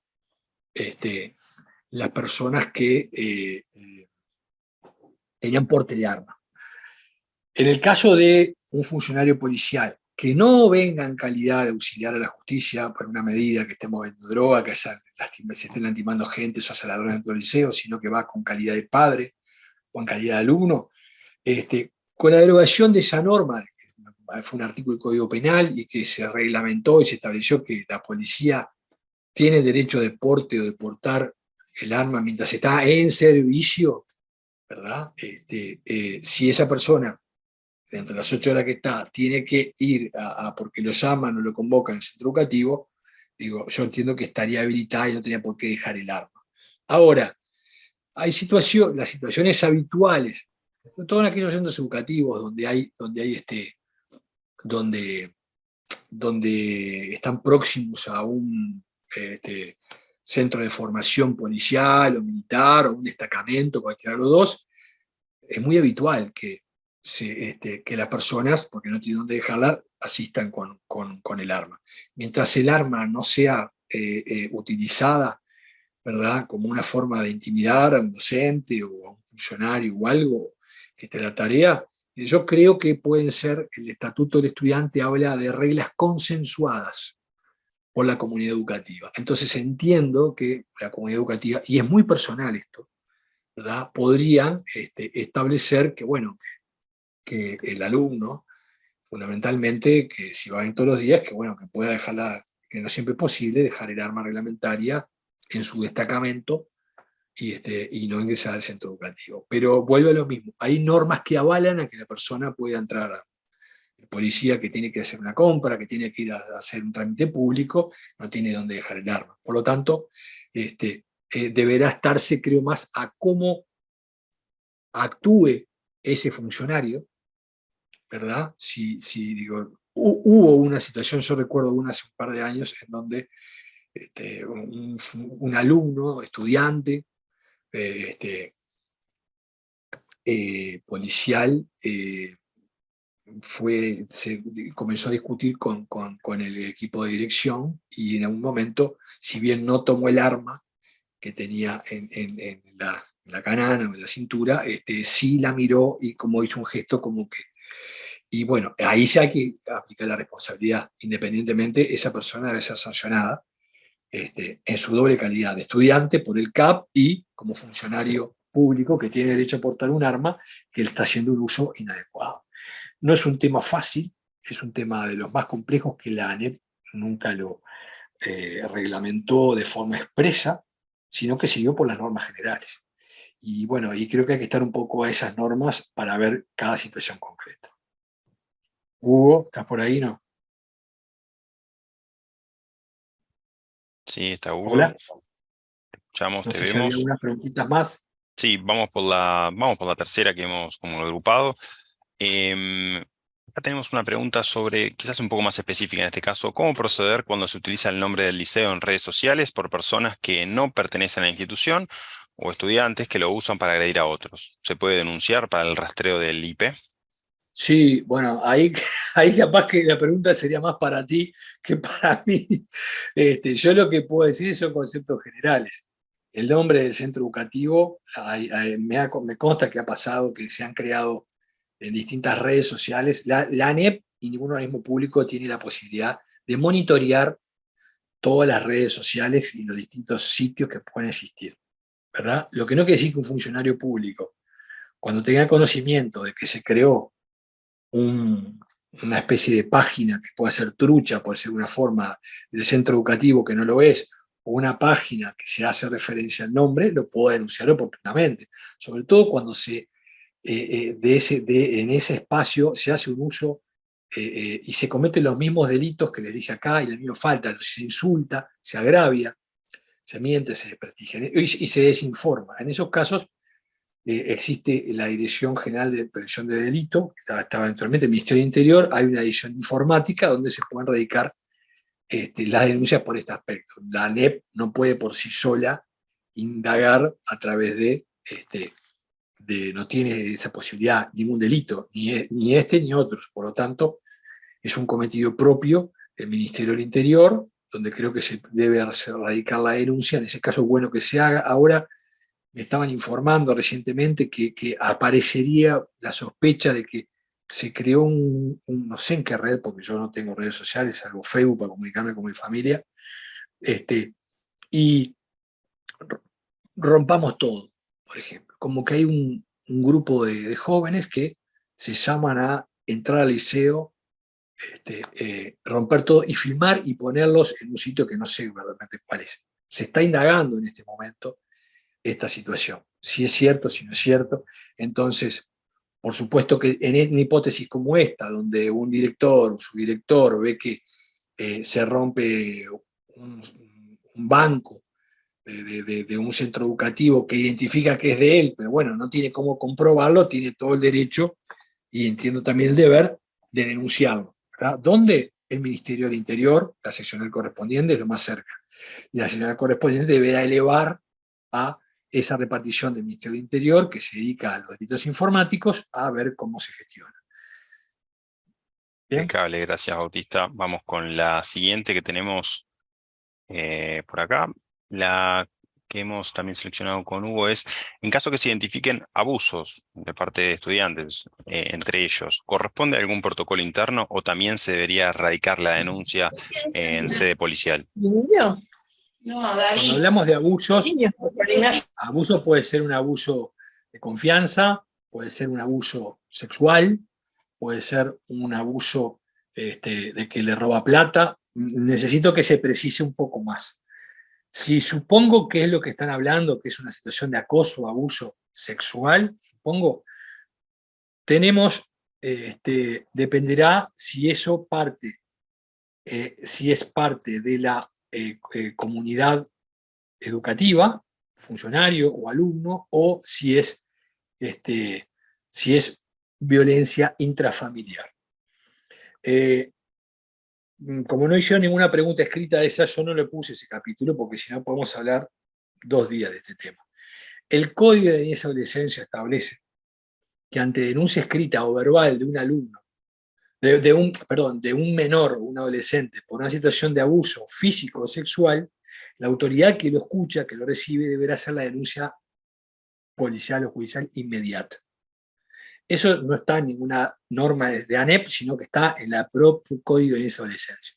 Por lo tanto, hipótesis 1, una alumna nos cuenta que está siendo abusada sexualmente o golpeada físicamente por su padre, padrastro, abuelo, hermano, lo que sea. En ese caso, debemos ir al protocolo de acoso sexual, de cómo se trabaja, ¿verdad? En el caso que sea fuera del centro educativo, debemos radicar la denuncia y debemos ir al protocolo, creo que se está reformulando ahora, ¿verdad?, de violencia doméstica o violencia intrafamiliar, en donde se establecen esas hipótesis como deben seguirse. Debe seguirse lo interinstitucional, lo intrainstitucional. En lo extrainstitucional no cabe duda de que no hay dos lecturas, que el Código de Niñez y Adolescencia, creo que son artículos 123, 121, no me acuerdo, deberá hacer la denuncia inmediata, se dice, se deberá comunicar. No tiene por qué hacerlo siempre el director, lo puede hacer la persona que tenga conocimiento. Después en la esfera interna tiene que haber todo una forma de apoyar a esa adolescente, a la víctima, ¿verdad?, con los recursos institucionales que se dispongan del centro educativo y también de secundaria, ¿verdad?, a través del DIE, etc. Lo que no hay dos lecturas, y muchas veces a través de los años esto se ha un poquito intentado, dilatar. Acuérdense que les mostré una norma del Código Penal, el abuso es un delito, abuso sexual o el abuso físico. Y les mostré una norma que decía que el retardo o la omisión de recaer una denuncia por un delito del funcionario público es también corresponsable. Por lo tanto, el Código de Adolescencia y el Código Penal exigen no cuantificar, porque es muy difícil para nosotros saber si un abuso puede, o un abuso físico o sexual puede decantar en algo más grave el día de mañana. O sea, nosotros es muy difícil que podamos conocer a un hombre que golpea, que quema, que lastima a un adolescente o que abusa sexualmente de ella, que mañana no cometa una actitud, una acción más grave todavía. Por lo tanto, la ley, en ese sentido, que es lo que yo conozco, nos marca ese lineamiento. El Código de Adolescencia establece claramente la denuncia, ¿verdad? Inmediata. Eso con lo que es fuera, ¿verdad? No solamente al funcionario de secundaria, también al de la UTU, también al de la UTEC, ¿verdad? También a, si fuera en otros espacios, ¿verdad? Entonces, eso es lo que tiene que ver con el abuso físico o sexual por parte de integrantes, de personas que no son de la comunidad educativa. En el caso de la comunidad educativa, como dije, tenemos un protocolo que debemos accionar, por lo tanto, el protocolo les invito a la lectura, creo que por ahí lo desgloso yo, pero no doy tiempo para hablarlo. Es lo que se debe hacer, se debe reservar las expresiones, se debe proteger la integridad, el anonimato de las presuntas denunciantes. Es decir, muchas veces por ser garantista, dos alumnas denuncian a un profesor, por ejemplo, por presuntos abusos y tocamientos, y en la situación, por ser garantista, de pronto un director o un inspector le quieren dar vista de esa denuncia. A partir de que pasa eso, le están dando a conocer de forma directa, ¿verdad? O indirecta a ese funcionario, puede ser un auxiliar de servicio, puede ser, no sé, puede ser un psicólogo, psicóloga de quién es la víctima. Ahí estamos cometiendo nosotros una falta grave. Por lo tanto, hay que leer el protocolo, que es corto, hoy nos dan los tiempos para tratarlo, yo leí solamente lineamientos generales. La primer lineamiento general es elevar de inmediato las comunicaciones de forma reservada, protegiendo la identidad de los menores, sobre todo de quién, del presunto denunciado, ¿verdad? Luego la administración se abocará a hacer el procedimiento interno, puede ser una investigación, si no se sabe quién fue, un sumario, hacer la denuncia penal, la Dirección General, entender que además amerita hacer una denuncia penal, porque el protocolo de ANEP establece que si los alumnos son menores de edad, habrá que, en el mismo momento que se investiga, también hay que hacerse la denuncia. Entonces, esas situaciones son externas al centro educativo. El centro educativo lo que no puede ser es omiso. Una vez que toma conocimiento de una situación de acoso, vuelvo a decir, sexual, ¿verdad? Que es lo que les narré antes, ¿no? Comentarios, promesas, hostigamiento. En ese caso, ser ejecutivo, recabar la mayor información posible en corto tiempo, por cuestión de sensibilidad, elevarlas a reforma reservada, puede ser a inspección, a derechos humanos de CODICEN o al propio Ministerio de Trabajo. Nosotros secundaria la vivimos solo una, mandamos directamente a dirección inicial, a inspección, para que se eleve a la dirección general y se determinen las acciones a tomar. No te escuchamos, Hugo. Tema,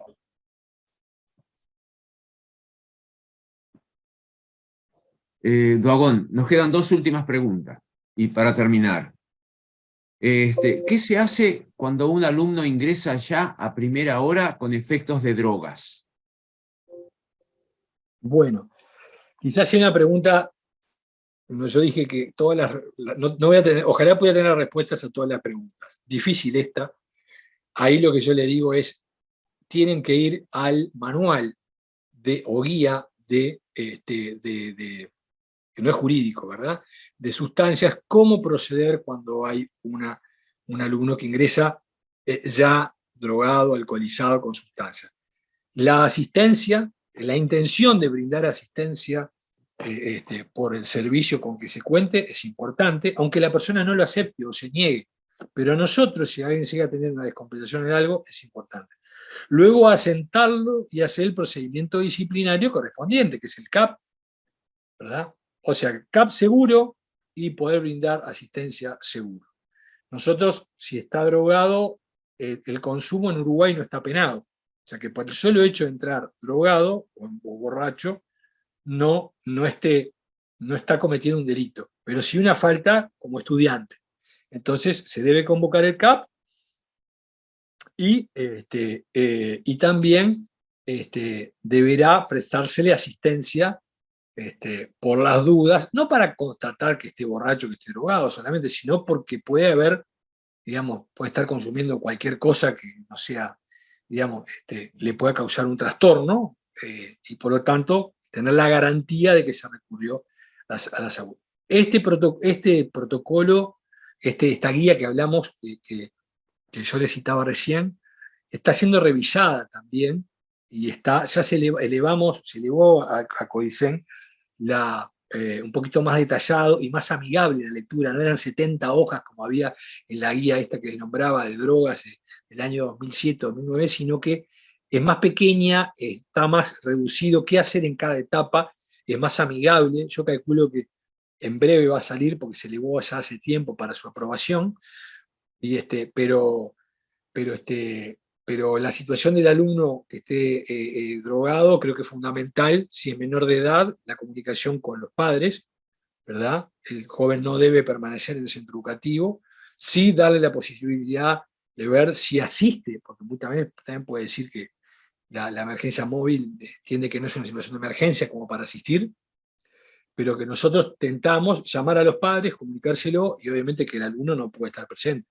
Se debería suspender preventivamente, ¿verdad? Y convocarse al CAP. Esto no es un protocolo lo que estoy diciendo, esto es un lineamiento en base a las normas generales, que es el Estatuto del Estudiante, el Código de Adolescencia que establece las obligaciones a él, el cuidar su vida, su integridad física, el respetar los espacios donde está, el Estatuto del Estudiante también vinculada a lo que no ingrese con sustancias psicoactivas, no solamente en su bolsillo, también en su cuerpo, ¿verdad? Y bueno, y ahí el CAP orientará, entiendo yo, cuando concluya, ¿verdad? Si estuvo drogado o no, las medidas a tomar. Pueden ser suspensión, puede ser que haga un tratamiento, que se le solicite a los padres o responsables de que asistan a consultas al portal amarillo, a otro, si es mayor de edad, al proyecto Ciudadela, en el caso de Montevideo y zona metropolitana. O sea, hay toda una serie o comunicarse con la Junta Nacional de Drogas también. Hay toda una serie de recursos institucionales que no son solo de secundaria para poder apoyar, porque lo importante es que el joven que consumió no tiene que ser tratado como un delincuente. Eso sí lo dice la guía. Debe ser tratado de un abordaje de apoyo y también técnico-pedagógico. Por lo tanto, ahí los roles que tiene que tener el equipo de dirección, en lo que tiene que ver sobre todo con el procedimiento disciplinario, que es exclusivamente el CAP en principio, no sería, la mirada es otra. Y la última Bien. pregunta, Duagón. Hugo, un ¿Sí? segundo antes de la última, simplemente recordarles que estamos dejando en el chat, ya lo hemos hecho varias veces, pero por las dudas, el link para la asistencia del día de hoy. Si alguno o alguna no ha leído el chat, no ha tenido tiempo, es el momento, aquí está el link, lo estamos dejando ahí. Disculpa, Hugo, gracias. No, está bien. Y ese mismo link va a permanecer para los que son de secundaria, los cursantes de secundaria que no pueden ingresar hoy, y va a quedar activo para que puedan en el correr del día ingresar a esta conferencia. Esa es la otra información que tenía. Y la última pregunta es, estudiante de liceo donde se detecta violencia doméstica, se activa el protocolo, la estudiante termina en el Pereira Rosell internada, que es menor de edad. Hugo, perdón, repítame el caso. Sí, una estudiante menor de edad del liceo donde se detecta violencia doméstica, se activa el protocolo, la estudiante termina en el Pereira Rosell internada, previamente avisado a la familia. La madre niega la situación de violencia y no va a acompañarla. Siendo las 10 de la noche, la escrita continúa allí. ¿Cómo se procede? Bueno, ¿O se deja sola al estudiante? vamos por parte. Primero, mi mayor no, la palabra no es felicitación, pero busque el sinónimo que quiera, a ese cuerpo funcionariado, docente o no docente, que más allá de su horario, más allá de su labor técnica, pedagógica, yo en lo personal me ha tocado acompañar también a algún funcionario que se había autoinfligido lesiones, pero no importa, está en un hospital y acompañarlo hasta que llegaran los padres, porque ahí estas son las cosas que por la televisión y los medios no se enaltece de los funcionarios de secundaria, y se hacen, me consta que se hacen de forma periódica. Así que, perdonen los segundos que robé, pero le tengo que agradecer infinitamente, porque muchas veces son la única red y el único sostén que le queda a los adolescentes, ¿verdad? Porque ni siquiera sus propios representantes legales o familiares se hacen cargo de eso. Entonces, en primer lugar, mis felicitaciones. Obviamente están cumpliendo sus funciones más que sus funciones en esa tarea. Lo que hay que hacer es la denuncia. La denuncia debe poner en conocimiento a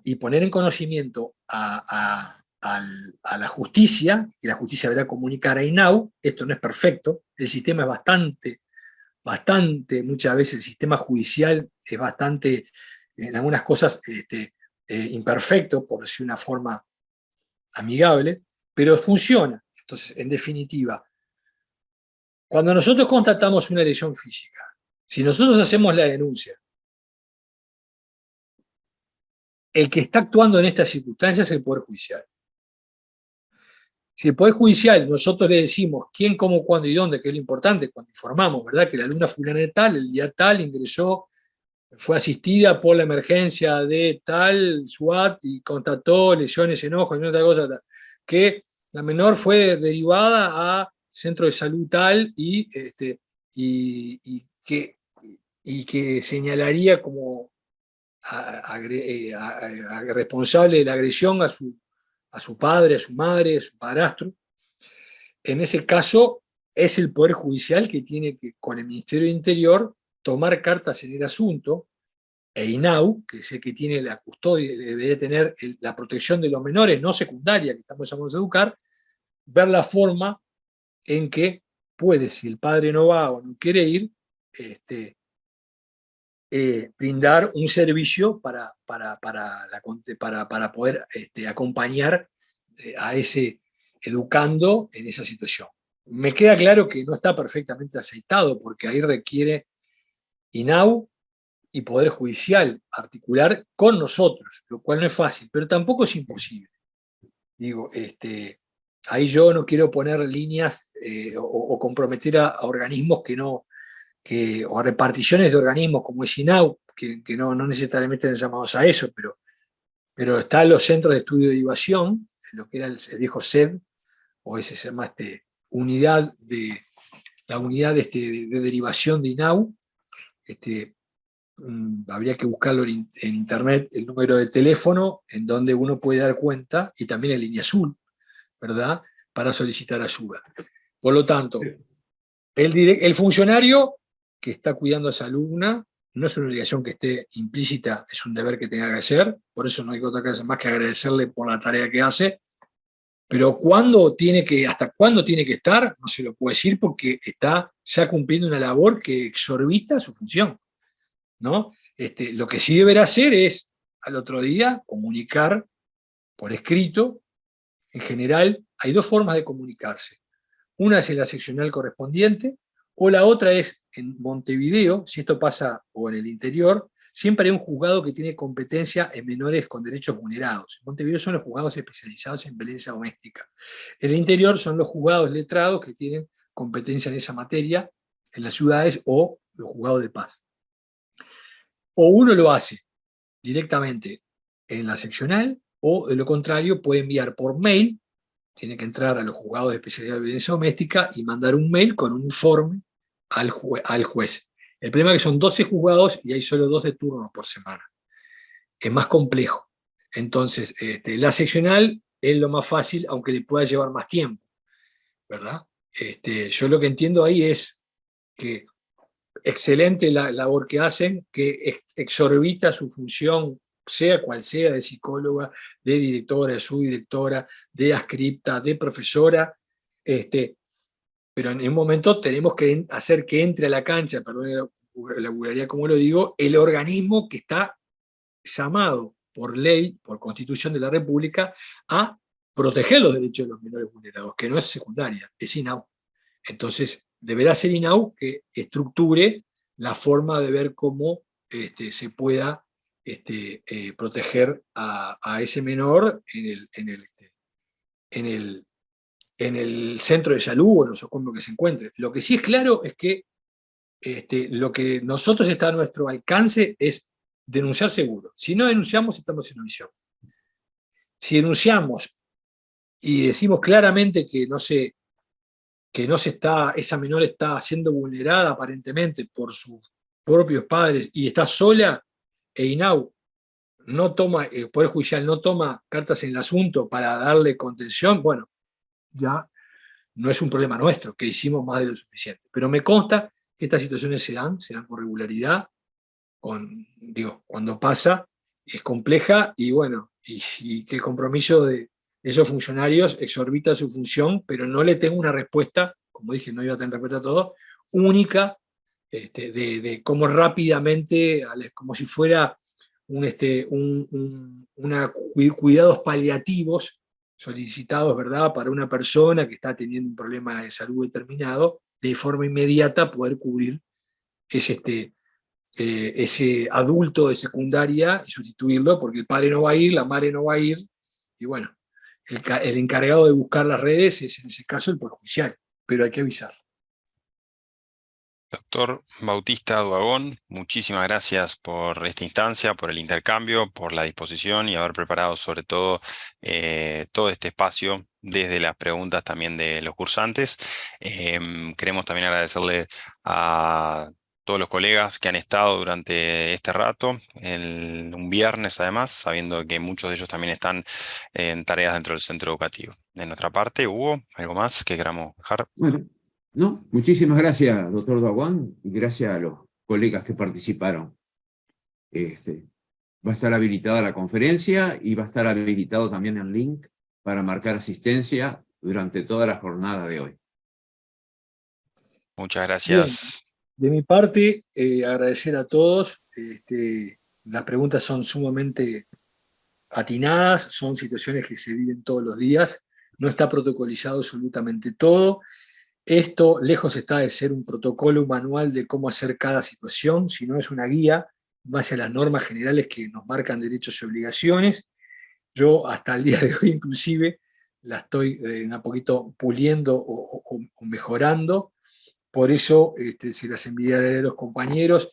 Yo anteriormente ponía mi teléfono, pero acá le dejo mi correo electrónico, que lo tienen aquí en este lugar, así que si el día de mañana, más allá de contar con los recursos de inspección, contar con división jurídica, la secundaria que debe estar al servicio debemos todos estar al servicio de ustedes, que justamente los actores primarios, los que están en la primera línea, abordando todas estas, mayormente todas estas problemáticas.